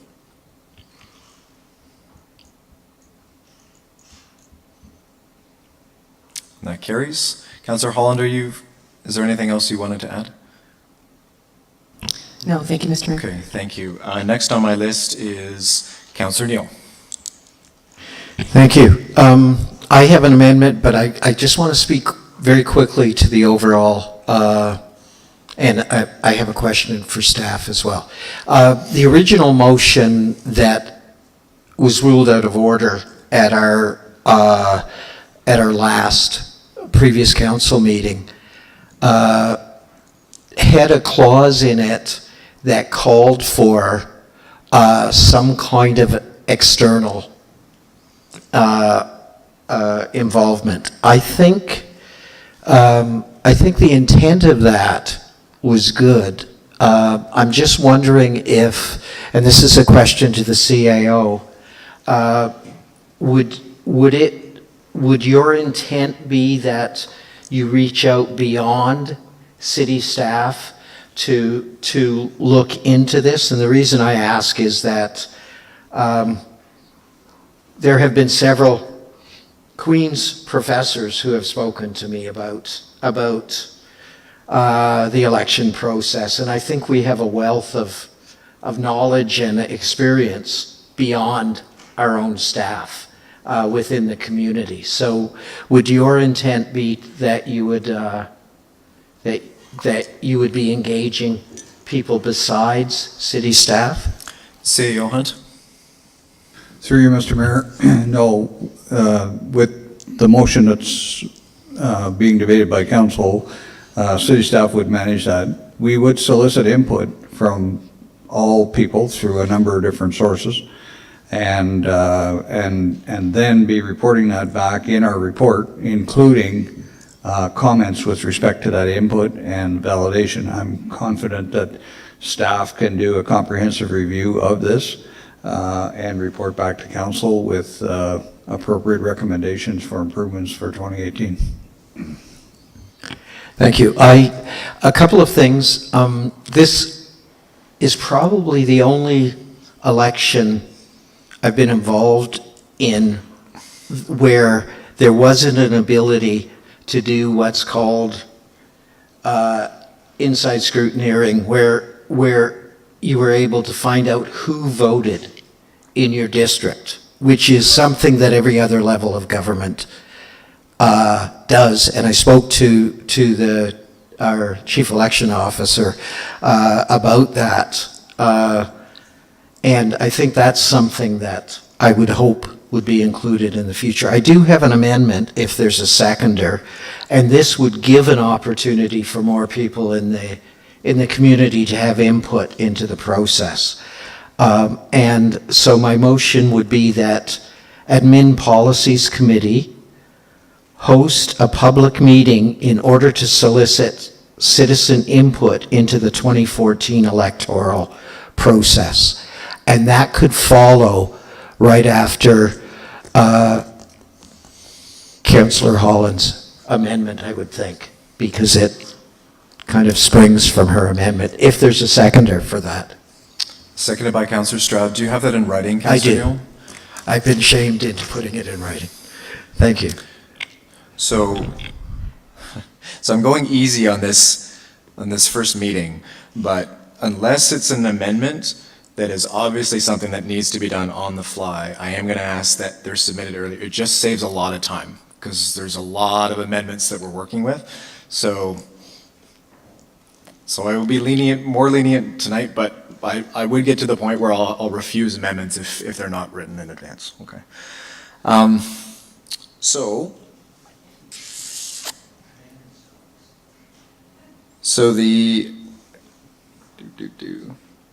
there's another clause that we're adding, basically calling for a public meeting. Okay. On the motion to amend, Councillor Stroud. I think that Councillor Neal's on-the-fly amendment is an excellent idea because the direct input at administrative policies is exactly what people are that's their opportunity to really give their input in a public forum. And I promise as chair of that committee to be very conscious of the stakeholders and how important it is, and to allow them to feel comfortable sharing all of their thoughts that would be relevant to this. Thank you. Councillor Allen. To me, it seems a bit redundant, only because this report's being brought to the Administrative Policies Committee anyways, and the public do have a chance to speak at committee meetings about the reports that are brought to us. But the intention and the understanding of it being there, I don't see a reason not to add this to it, but it does seem a little redundant in that sense. And also, when we're talking about citizen engagement, I think we've heard over time and time again that public meetings aren't necessarily the best venue for creating that citizen engagement. There will be people who do come out, and I value everything that those people would bring to it, but I do sort of question how deeply this is going to actually benefit us adding this to the motion. Councillor Hutchison. Just in response, I understand that if you think of it as the public coming, but what's happening here is it's being said they're going to solicit feedback, which can be done in any number of ways, right? Which we traditionally do in the city, at least in the last 10 years. But the difference is it's important for the public to have their input before the report is written. That's the big difference. And that's what I believe is the nature of the amendment here. Otherwise, you have a written report, and then they're talking about that report, which has value, and they can come and do that too. But it's much more valuable if they say what they have on their minds before the report is written. Thank you. Is there anybody else that wishes to speak to the motion to amend? Do we have that up on the screen, by the way? Is it behind in you? There? Oh, I was looking at the wrong screen. There we go. Okay. Okay, if there's no one else that wishes to speak, Councillor Neal, you have the floor. Yes, definitely my intent was that this would come before the report goes to administrative services, and that I'm sure it would help to inform that report. And so that's exactly what I would hope. So, thank you. Thank you. So we will call the question on the motion to amend.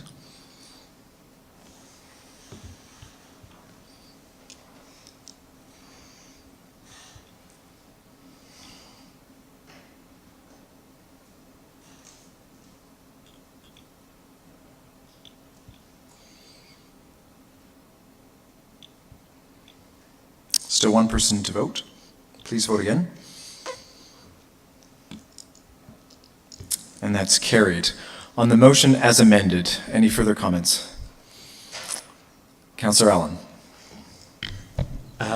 This is a great motion, and I applaud the mover and the seconder for bringing it to us. And as you can tell by the amount of amendments that we've had, that we all really want to see the best possible feedback come out of it, which is why I have an amendment that I've sent to the clerk in advance. Thank you, Councillor Allen. It's going to be seconded by Councillor Bohm.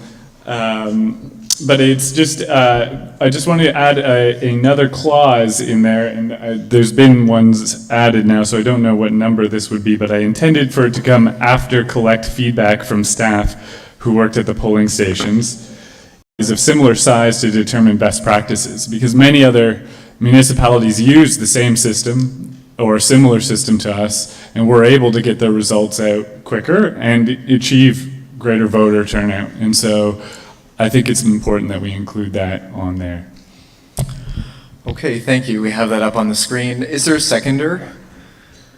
Seconded by Councillor Bohm. Councillor Senek. Thank you, Mayor Patterson. I fully support the amendment. I wish I had thought about that myself. And the reason being is that for telephone voting, I think we only had like very few people that did. They had to register online first, and so if you're going to register online, then you might as well vote online instead of then going back. So early in the election, you know, vote by Frontenac Township, they do have like a high, and we didn't, so that. Thank you. Question, Mr. Clerk, is and everything else, and so it's just something the staff is already doing. Electronically right up until the final vote last election, and then waited, ups were so big, or the polling, it was too late to go to the polling station. So I think in essence it was a little bit of a barrier, and looking at the best practices of other municipalities in the future, we could hopefully avoid that in the future. Thank you. Thank you. So we will call the vote on the motion to amend. Seeing none. Okay, we will call the vote on the motion as amended.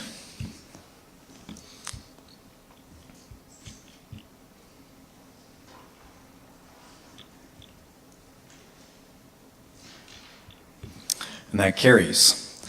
For the next motion, I will ask if Councillor Neal will take the chair. I will, and I do recognize you. Maybe if you want to, do you want to read the motion, and then if I can speak to it? Thank you. Whereas the city question on the ballot in the 2014 municipal election with respect to locating a casino in Kingston, 0.91%, the Ontario Lottery and Gaming Corporation be advised, and I recognize you as. It's very direct. As we were discussing earlier, it isn't legally binding, but I think that most of us are to close the loop on the interested in pursuing a casino that essentially has evoked a lot of strong opinions, but at the end of the day, this to inform us that we will be able to excuse. Thank you very much. Thank you, Ms. Deputy Mayor, is it? No. I will point out that there's really only one number it's actually one number split. So that just in a different way than a percentage of the total. It was a more than 2-to-1 victory for the no side. That's another way of looking at it. The other thing that came out of the numbers, if you looked district by district, was that every single district in Kingston, all 12 of them, voted more than 50% no, which surprised a lot of people. Every single councillor around this horseshoe has a district that gave them a mandate in the majority of the people that voted in their district that said no to the casino, which again supports the notion of closing the file. And finally, I think it should be acknowledged that 2 years ago when we started to talk about the casino, then Councillor Patterson made an excellent speech here in council against the casino at that time, and I think we should acknowledge that that was not only the start of the city at large recognizing his great leadership qualities, but also where the no side started to win. And I'd just like to point that out. Thank you. Councillor Hutchison. Thank you, Deputy Mayor Neal. I've got a couple of amendments to this motion, and it's got to do with clarity. So the first amendment comes after the resolve that the Ontario Lottery and Gaming Corporation, so on, Kingston. And it is, and that the Kingston Economic Development Corporation, KEDCO, be informed that the City of Kingston is not interested in hosting a gaming facility or casino, and that KEDCO be requested to cease marketing or promoting a gaming facility or casino in Kingston. Councillor Stroud? And I believe. And the KEDCO was entirely one-sided. It was an economic impact statement. It had no cost element to it whatsoever. That's the first thing. The second thing is when we were interviewed by KEDCO, it was indicated to me by the CEO that they really weren't doing much on the casino file, but they, in the absence of a motion by council, they had not closed the file. So I just want to be absolutely clear to KEDCO that the file is to be closed. So that's the nature of my first amendment. And my second amendment, it can be part of the same thing. It's, and it should be up there, yeah. And a copy of this resolution, the following be informed of this resolution, Premier Kathleen Wynne. We don't really need the Ontario Lottery and Gaming Corporation since that's repeated. Sophie Koala, and thanks for putting that in because it was in my original motion, but it's at the office. And the interim leader of the opposition, is it? And yes, there's things. And the leader of the Andrea Horvath, so, of the ONDP. Yes, Mayor. Thank you. I just wanted to, first of all, just point out that the interim correspondence that we have the right names. Sure. So that's what I had. It was Jim Wilson, not John Wilson. Okay. But excuse me, Mr. Chair, I'm speaking. Yes, I believe you do have some time left. Yes. So the final part of this is why send it to these people? Well, because the Ontario Lottery and Gaming Corporation isn't in charge of the process. They're in charge of the implementation, but the province made the decision. They fired the executives of the OLG. So it's important that we tell the province that we have made this decision so that no stone is left unturned and we hit all the right notes. Because the province was in charge of the casino process and their initiative. Thank you. I wish to take over the chair. I think he, many months ago, was the last person of this council that was deputy mayor. So, and I think, so I'll ask the intent of, have for many years marketed in Gananoque. So many of the their food and other things actually come from Kingston. That to cease marketing,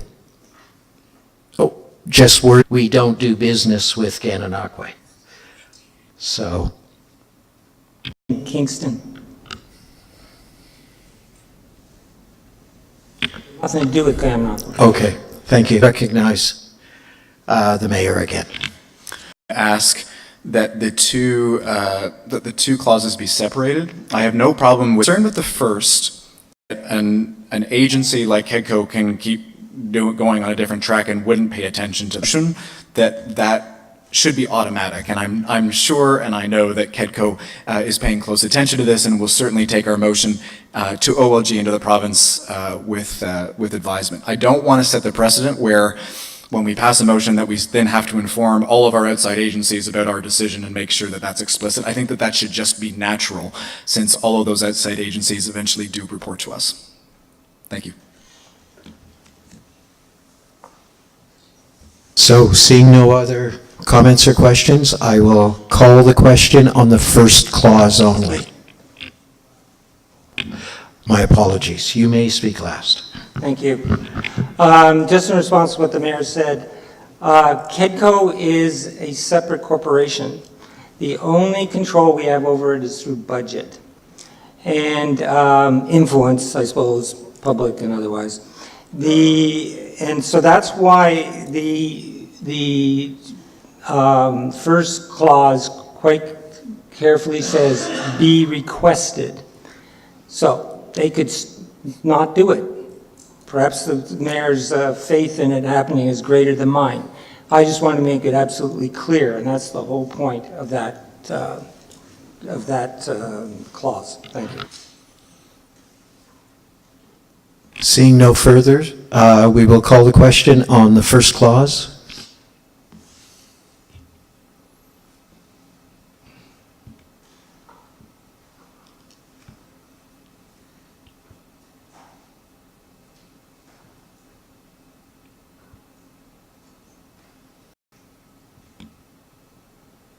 Boxes, and whereas city snow mandate, and whereas city crews on the total cost of Canada Post, and whereas increased non-tax revenue streams represent a win-win for residents in the city, therefore be resolved that staff report back to the Environment, Infrastructure, and Transportation Policies Committee with a report no later than the end of April 2015 for committee review, having ascertained the city's increased costs and capacity requirements from providing snow clearing services to Canada Post for their community mailboxes in the city of Kingston.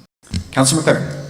But we can't actually have taxes on one hand. What I'm trying to call attention to is the fact that revenue is a much larger concept, larger category than mere taxes. There's deficit spending, there's other sources of revenue, and one of them is non-tax revenue source leverage. And we have existing tools and vehicles that we can leverage to create jobs, to create better services, and to improve our services. In this case, the business case is very simple. We're looking for opportunities where our marginal increase in effort, where the cost of our marginal increase in effort is less than the total cost to some other institution. If we can find these things through the creative use of our imaginations, then a few of you, several of them, one drop in a bucket.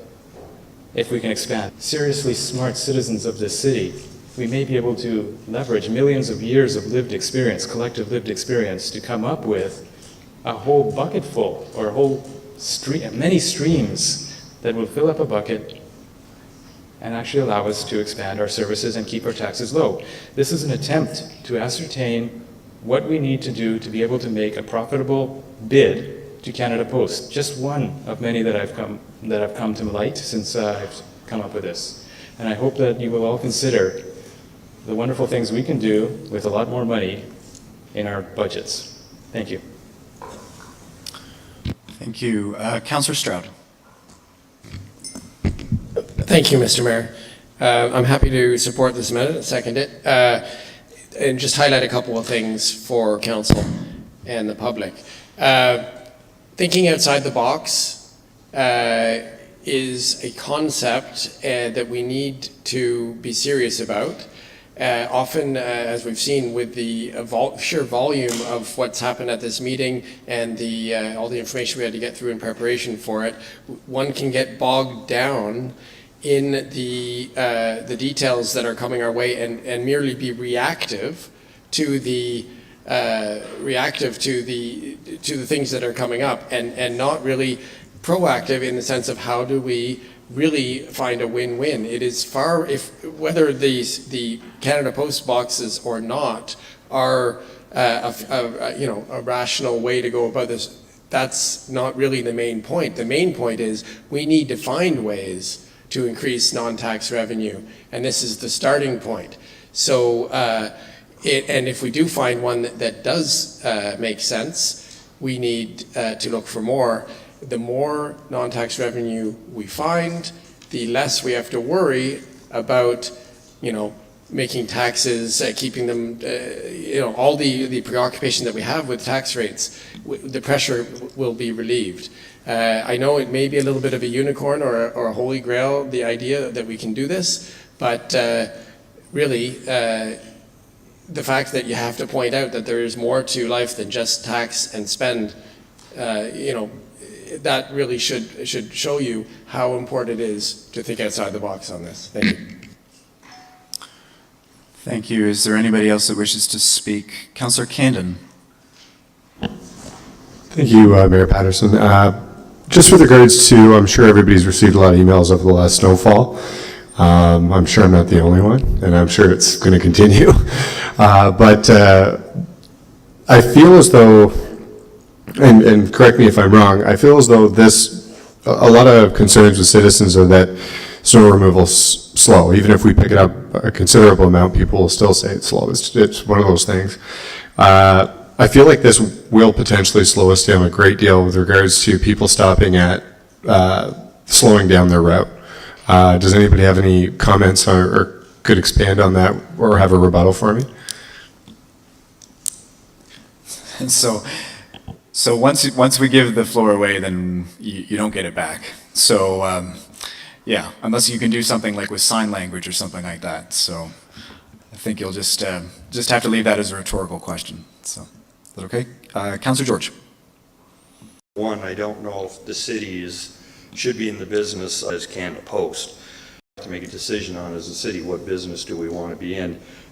Expanding on what Councillor Candon was saying, we are experiencing.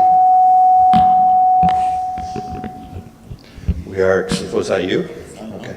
We are experiencing challenges with the snow clearing now. I see our union rep is here this evening, and we need to really work with the personnel we have now to see what it is we need to do to better the situation for the residents, because as Councillor Candon alluded to, we all did receive some calls, and we're working through that. But on the other side too, I mean, I spoke with the gentleman who presently has the tender with Canada Post this morning, and I don't know, again, if we should be in the business of taking jobs away from the private sector. He has 6 gentlemen who do this work for him. If they didn't have the Canada Post tender, probably only 3 of those men would be working with the workload that he has. We'd have 3 others that would be out on EI or whatever the situation is. So I'm not in favor of taking private sector jobs away from people who need them, to need to put food on the table for their families. And I also have as well, mailbox system. Right now, that liability rests with the private sector for that, and I'm just assuming that maybe it's the sidewalk. All of a sudden, it's the city that's liable for any slips. Any want to be into that? I'm not sure if our own employees want to get into that type of scenario. I believe they do a great job, and we are going to be dealing with additional requests, as already been noted tonight, in the upcoming budget, and quite possibly we're going to have to, following as far as personnel and equipment goes, for the following year. But I just think that putting us in competition against the private sector, I don't agree with contractors that do some of the snow removal in parts of the city, and that's something that has to be discussed as well. But I just don't think that it's right that we try to take away from somebody else's bread and butter. And as far as I'm concerned, they're doing a great job now as it is. It's the amount of money that if we were to try and beat somebody out for this contract, the amount of income that it would be. So, you know, what are you talking? We need to talk about big things if we're going to talk about, and we've talked about that as councils going way, way back since the time of amalgamation, but we just need to initiate some of those programs. This one, the idea is good in the sense that we're trying to look at revenue sources, but I think it's more damaging in other ways, so I have difficulty supporting this. Thank you. Just before we go any further, it is 10:45, and so to the new councillors, you'll get very used to this. At this time, we need to decide what we want to do. So I'm going to look for a motion to extend the meeting. Councillor Neal, a motion to extend the meeting until? Completion of the agenda. Until nothing personal. I don't want to see you on Thursday. I understand. Until completion of the agenda. Is there a seconder? Seconded by Councillor Bohm. This requires 2/3 to pass. Please vote.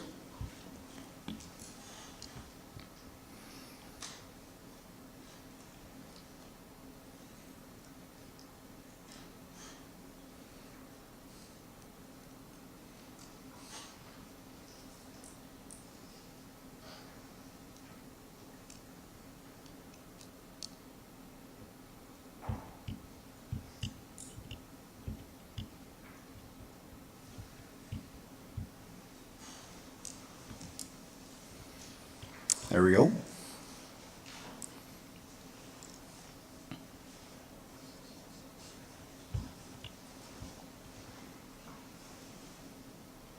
And that carries. Okay, next on my list was Councillor Hutchison. Thank you, Mr. Mayor. I just want to say that many of the concerns of Councillor George are worth considering and are serious ones. However, I can take those concerns and come to a different conclusion. Do we want to devolve these or compete for these jobs and take them, quote unquote, away from the private sector? I don't know that because I haven't received a report yet.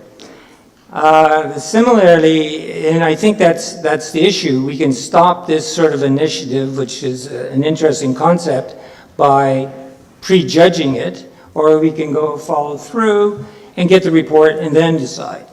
And I think that's the better way to go. And we have to make those decisions, and until we receive the report, we won't be in a position to really make that decision. Same thing for liability. Of course, we have liability insurance and so on, but these are also concerns that can be looked at before. I think they're valid concerns, but I would like to see the big it is. It's in a good airing, and then we'll see what happens.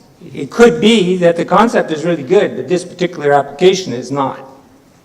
And the underlying point of this motion, and that's why I'm going to vote for this motion, and I encourage others to do so as well. Thank you. Thank you. Councillor Neal, will you take the chair? I will, and I recognize you. Thank you. A question to staff. So the resolve clause is talking about getting a sense of capacity requirements. Can staff comment on, do we have perhaps excess capacity that we could devote? Is there any sense at this point, before writing a report, where our capacity requirements are at? So through you, Mr. Mayor, and given that Mr. Keach and Mr. Wells are not here, did consult with Mr. Wells on this.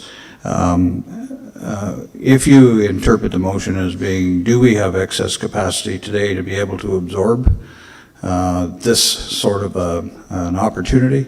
The answer would be no. We have challenges with winter control, as you know, and have experienced in the last few weeks in terms of the feedback on that.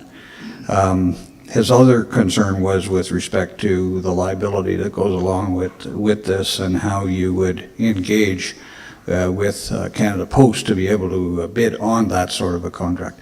So those were the 3 points that he raised as a concern.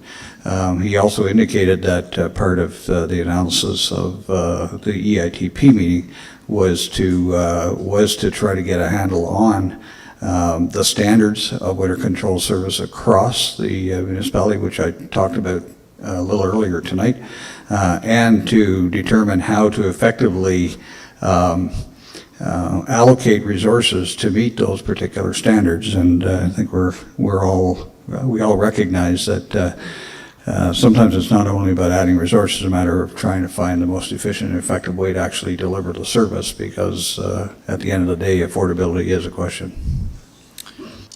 Thank you.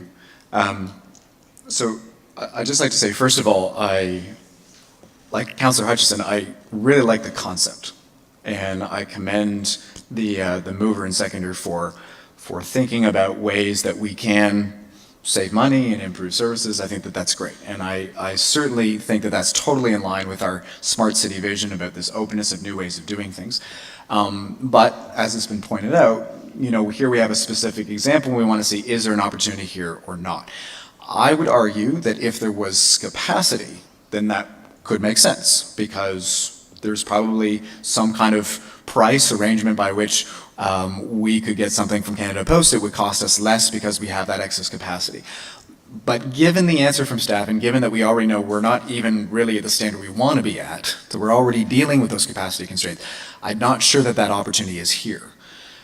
Given the answer that I heard from staff, that would seem to be that that's the answer that's going to come from the report.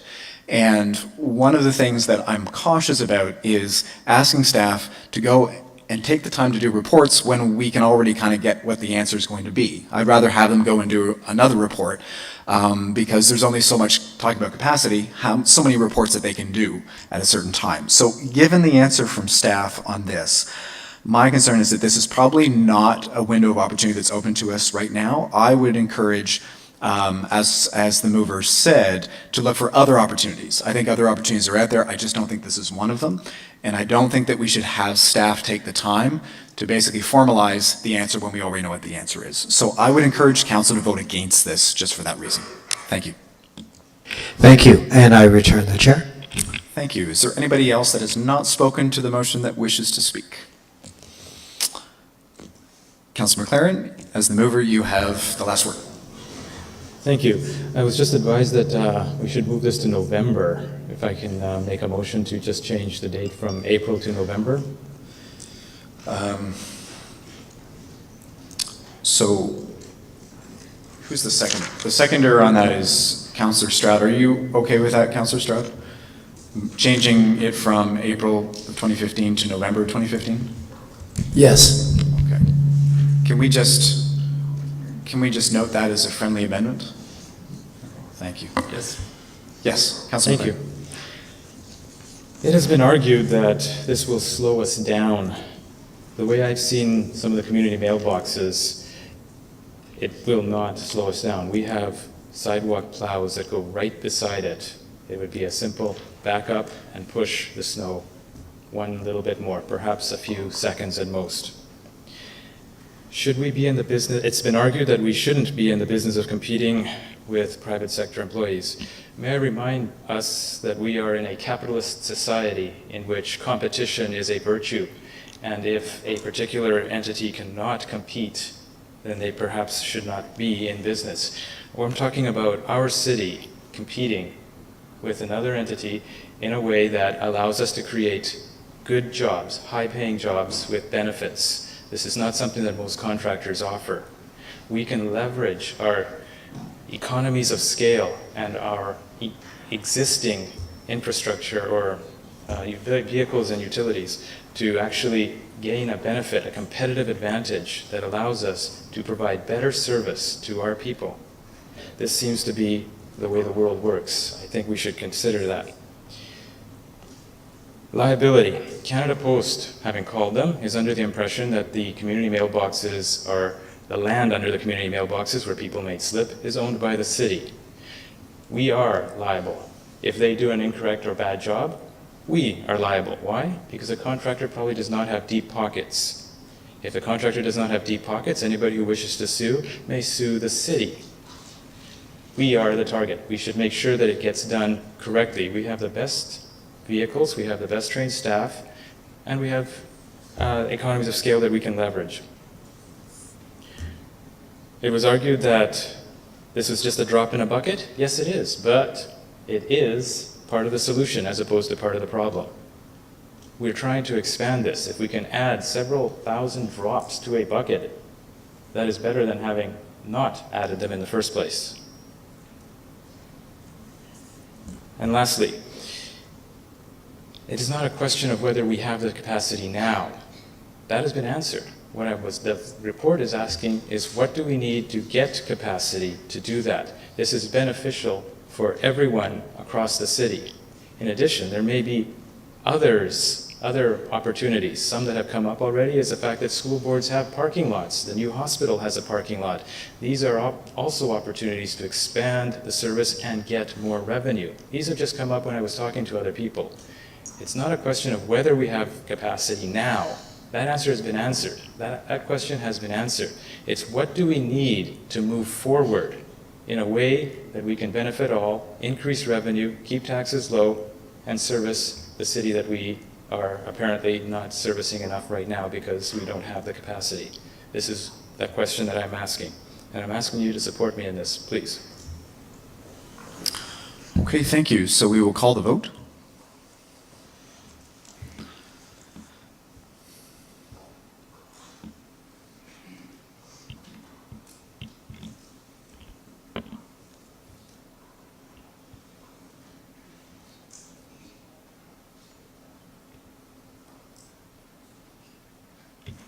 And that carries.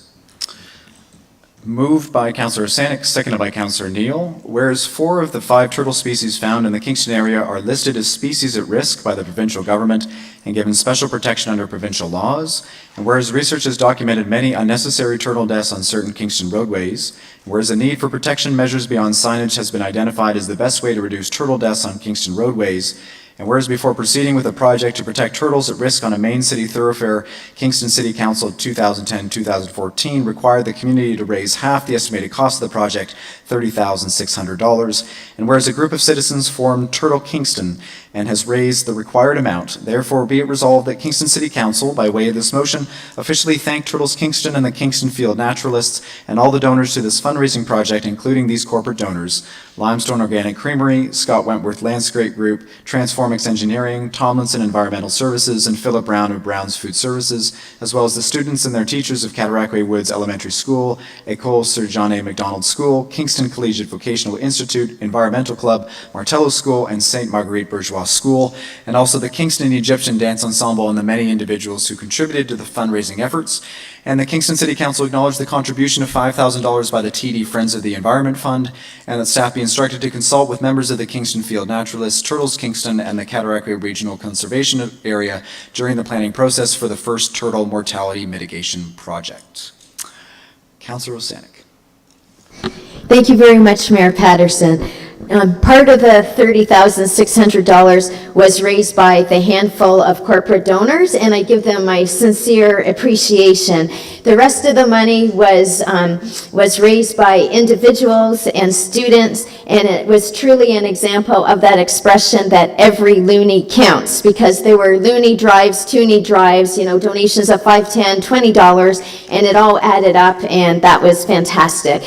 With this project, it was protecting turtles on an existing road, like Princess Street, that's been there 100 years. There were no environmental laws when Princess Street was first created. Even 50 years ago when we did the bridge over the creek, there were no environmental laws. Going forward in the future, for all new laws that have to be built, and the Ministry of the Environment requires environmental assessments where any species of risk have to be documented and mitigation measures have to be made. So going forward in Kingston here, when we do the bridge on Counter Street over by the VIA station, any species of risk identified in that wetland area will have to be documented and mitigation measures developed when we build that bridge going forward. So thanks very much. I just wanted to say that. Thanks. Thank you. Is there anybody else that wishes to speak? Okay, seeing none, we will call the question.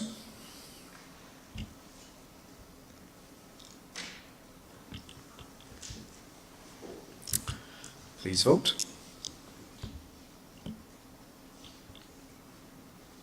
And that carries. Motion number 8 on the addeds, moved by Councillor Schell, seconded by Councillor George. Whereas the federal government, through its Department of Public Works and Government Services Canada, has stated its intention to sell the Marine Museum of the Great Lakes site, comprising 2 deep water piers, the Kingston Dry Dock and Pump House, the museum buildings and associated land, the Marine Museum property, by public tender on the open market. Whereas the city's right as the host municipality to acquire the Marine Museum property on a priority basis according to the federal government's policies for the sale of crown land will expire imminently. Whereas the city's official plan calls for the acquisition of downtown waterfront property and wherever feasible. Whereas the Marine Museum property represents the last potential deep water moorage site in the downtown, and whereas the city's official plan and culture plan recognize the importance of heritage and museums to its economic well-being and sustainability, and whereas the Kingston Dry Dock and Pump House forming part of the Marine Museum property are a National Heritage Site, whereas the Marine Museum is a thriving, strategically essential cultural asset on Kingston's waterfront, Whereas the Marine Museum will face eviction, the dry docks and the pump house's national heritage status will be at risk. The city will lose the opportunity to establish a deep water moorage site in the downtown unless the city exercises its right to acquire the Marine Museum property on a priority basis. Therefore, be it resolved that city staff report back to council with recommendations concerning options for purchasing the Marine Museum property, including an analysis of any measures necessary to mitigate risks for the city by no later than 20 January 2015. And city staff be instructed to immediately notify Public Works and Government Services Canada that the newly elected council wishes to examine the feasibility of purchasing the Marine Museum property and will advise PWGSC of its position by no later than 31 January 2015. Just before we go any further, a question to staff. Is this motion in any way contradictory to the motion that we passed earlier this evening? Commissioner Beach. No, I don't think it's contradictory to the other motion. It adds additional information that council would like to see back from staff, so we don't think it's contradictory. Okay, Councillor George, you move the motion. Do you want to speak? Oh, Councillor Schell. Oh, I'm sorry, Councillor Schell, you move the motion. Yes, well, we sort of both did. Thank you, Mayor Patterson. As you know, many of us have met with the Marine Museum over the last few weeks as they made their case for the city to negotiate harder with the federal government. I think that's particularly how we put it in this motion. However, staff have also been discussing many things with council, and that's why we actually passed the motion earlier that doesn't go as far as this motion. And I think staff made a compelling argument, particularly concerning the possibility of our purchasing the Marine Museum, even with the discussion of an analysis of mitigating risk. So, though I brought this forward, I also believe that council spoke at the previous motion that came forward. So it stands, and I welcome comments from my fellow councillors. Thank you. Councillor George. Point of order? Point of order? Yeah. Yep, if you don't. I was going to speak to being out of order. Oh, are you? Yeah. So, Yes. Councillor, is this a point of order? No, I'm on the speaker's list. Yes. So just before I get to you, Councillor Hutchison, you had a point of order? I believe that Councillor George is going to make the same point, or more or less the same point I was probably going to. So not a point of order. Okay, Councillor George. And it is a point of order in the sense that I believe the motion, even though I second it, is now out of order, given that we've already dealt with this subject matter and given direction to staff. So that is why I clarify that. I believe it's a moot point now. So I appreciate that. I did ask that question of staff just to try to get that sense about whether I was going to rule this motion out of order or not. But based on the answer that I did get from staff that it is complementary, I wouldn't say that it's necessarily out of order. I think it's a decision of council whether or not to pass it or not. So Councillor Schell has made an argument that she put it forward but is not going to support it. I think that that is actually the better way to go. Is there anybody else that wishes to speak? My only point of order, if I could, point of order. I still have a few minutes left, I hope. Yes, I'm not interrupting him as the speaker. Is this a point of order? It is. Then you interrupt. Point of order is that, yes, if it's contrary, it's out of order. It's also out of order if it's redundant. And my sense is that this is redundant to the amended motion that we've already passed. So thank you for that point of order. So my ruling on this, based on the answer I got from staff, is that it is not exactly redundant. It is to some degree complementary. In the words of Councillor Schell, it's a motion, this motion goes a little bit further than the last one. So in my view, it's not redundant. But that being said, we can debate it and we can vote this down. So as Councillor Schell has argued that we should. Councillor George. Thank you. I was just going to ask through you, Your Worship, and the talking stick, if the clerk wished to comment on the opinion as he normally would rule on these situations. Through Your Worship and the talking stick, I understand from speaking to the seconder that in light of the previous motion that was debated and approved by council, that they were in a position to ask for council to withdraw this motion. So if that's what council would like to do, then with the will of council and the consent of council, we would say that the motion's been withdrawn. So I'm not going to rule it out of order, but I will accept a withdrawal of the motion.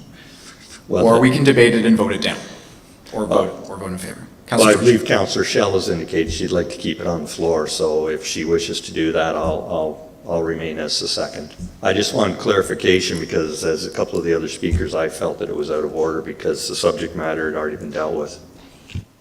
Okay. Is there anybody else that wishes to speak? Councillor Holland. Thank you, Mr. Mayor. Well, not to comment on whether or not it's redundant or whether it's going farther than we would like. I would like to comment on this motion, specifically the fact that it addresses the property and the land use issue that we will be facing as a council in the new year, regardless of what has been passed earlier dealing with the extension of the lease. That's my understanding at least, that there will not be an indefinite extension of a lease to the Marine Museum. Therefore, this is an issue that needs to be dealt with at some point, what's going to happen to that property. I am, based on my understanding of the risks involved, at this point I am in favor of pursuing this direction to have staff work towards providing recommendations on this, on the potential of acquiring the property, simply because it coincides with the official plan, with our sustainable Kingston objectives, while there are lots of factors that make it seem like a very risky undertaking. We cannot continue to pursue our objectives if we're going to let risk interfere with our broader vision in the city. So that's the main reason I have for supporting this motion. In particular, my concerns as a councillor have to do with not just our stated objectives, but the broader issue of providing ways to be a more egalitarian society in this city, and I think there's no better way to do that than to be in a position to provide access to the waterfront in a way that we would not be able to if we were to go ahead and allow the property to go through the divestment process without being involved in it whatsoever. Thank you. Thank you. Is there anybody else that wishes to speak to this motion? Councillor Neal, will you take the chair? I will, and I recognize you. Thank you. I appreciate Councillor Holland's comment about risk. It is true that life is about taking risks, and we need to, you can't always play it safe. My only concern is that there is a difference between taking a risk that is calculated and educated and taking a risk that is beyond that. A risk of unknowns, a risk of concerns where we don't even necessarily know what we could be getting into. So my concern is how you differentiate between those two. My feeling is that the first motion that we passed tonight has given staff direction to continue to work with the Marine Museum. We also amended that to let PWGSC know that we are having these continued conversations in the Marine Museum. In my view, that is an appropriate step at this point. Staff is going to report back to council before January 31st. So I think that what we have done tonight is sufficient. So I will be voting against this motion. Thank you very much. And I return the chair. If there are no other comments, Councillor Candon. Thank you, Your Worship. I was wondering if we can make an amendment and amend the date from the 31st of January or the 20th to the 27th, so that it coincides with our meeting on the 27th of January. So there is a motion to amend to change the date from 20 January to the 27th. Is there a seconder? Seconded by Councillor Neal. Does staff have any comments on those timelines? Is that something that would staff anticipate wanting that additional time? Or is that a concern? Commissioner Beach? If the report has to go to the first meeting in January, I'd have to complete it by Thursday, so we would appreciate the extra time. Okay, thank you. So with that, I'll call the question on, or Councillor Kennedy, did you want to speak to it? I think you've spoken to it. So we'll call the question on the motion to amend.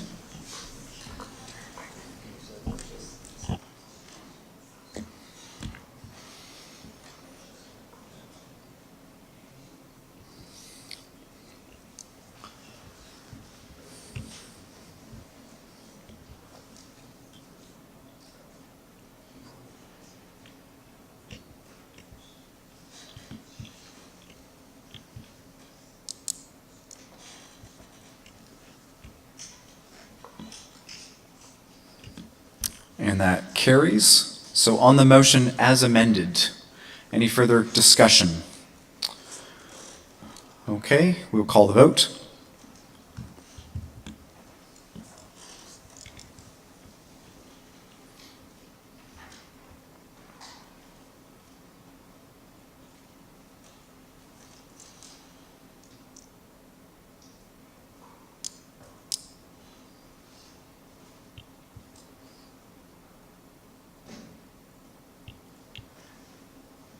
Please vote.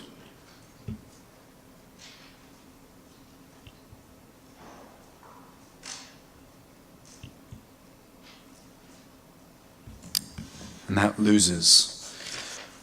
We have no other motions tonight. So do we have any notices of motion this evening? Okay, seeing none.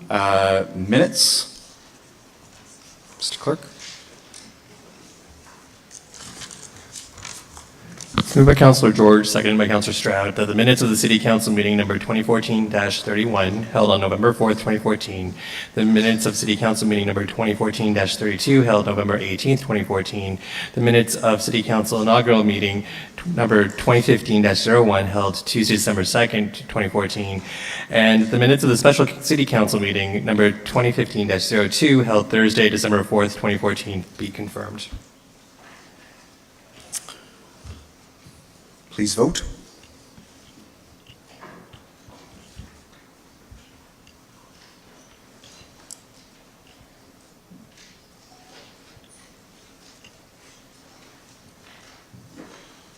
Still one person who has not voted.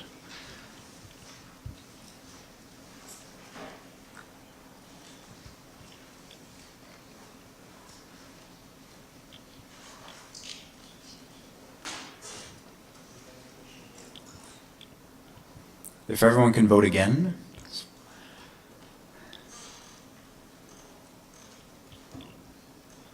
And that carries. We have a number of communications. Is there any other business tonight? Seeing none, Mr. Clerk will ask for the bylaws.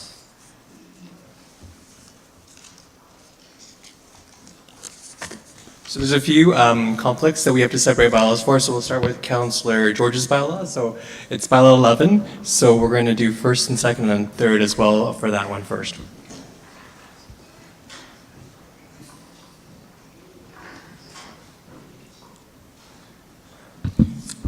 So it's moved by Councillor Turner, second by Councillor Bohm, that bylaw 11 be given its first and second reading.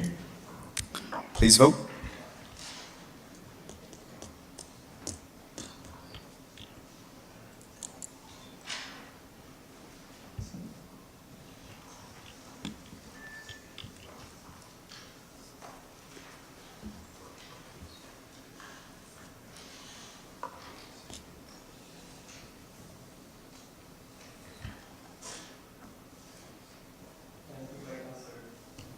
So it's moved by Councillor Stroud, second by Councillor Holland, the bylaw 11 be given its third reading.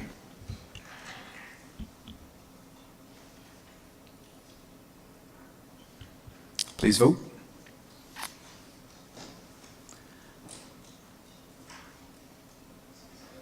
Two people still to vote. Still to vote.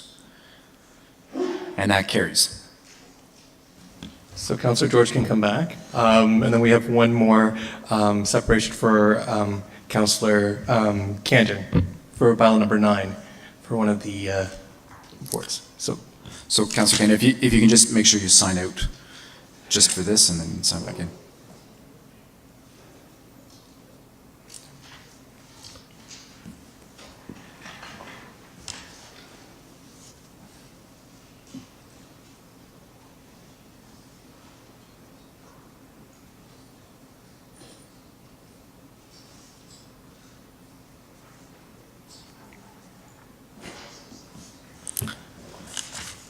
It was moved by Councillor Turner, second by Councillor Bohm, that bylaw 9 be given its first and second reading. Please vote.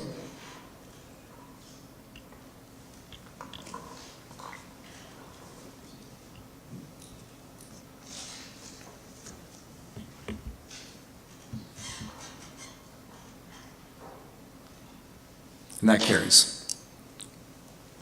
It's moved by Councillor Stroud, second by Councillor Holland, that bylaw 9 be given its third reading. Please vote.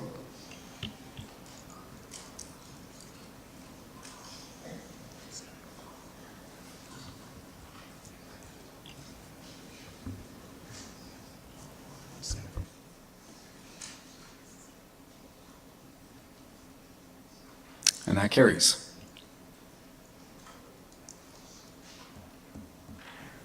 Just one more. The Councillor Hutchison, Councillor Osanik, moved by Councillor Hutchison, second by Councillor Osanik, that bylaw 11.34 of bylaw 2010-1 be suspended for the purpose of giving bylaw 9 3 readings.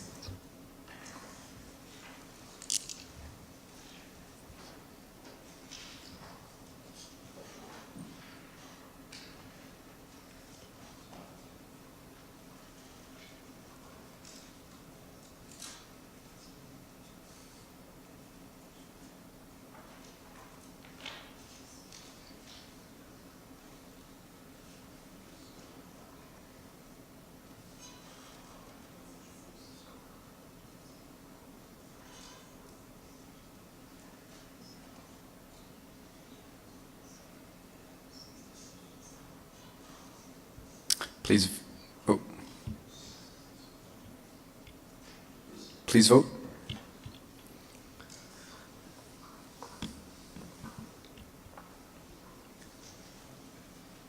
That carries. So Councillor Cannon can come back.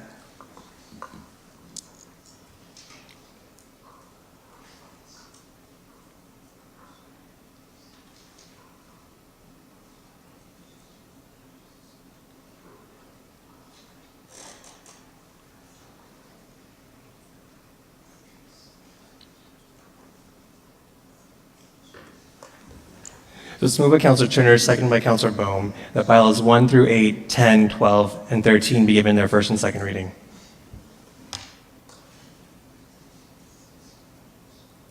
Please vote.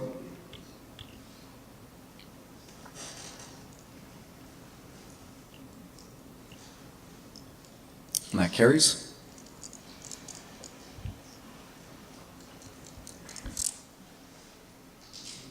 Moved by Councillor Hutchison, second by Councillor Osanik, that clause 11.34 of bylaw 2010-1 be suspended for the purpose of giving bylaws 6 to 8 3 readings.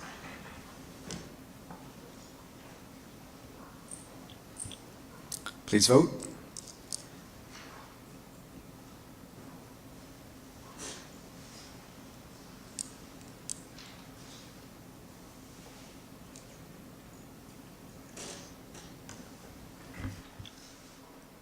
And it's moved by Councillor Stout, second by Councillor Holland, that bylaws 2 through 8, 10, 12, and 13 be given their third reading.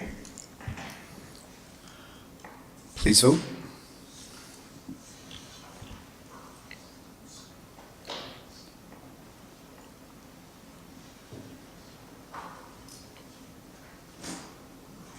And that carries.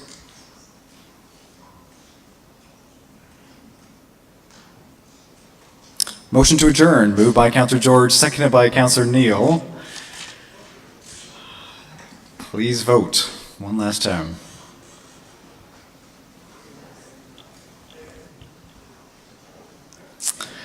Have a good night.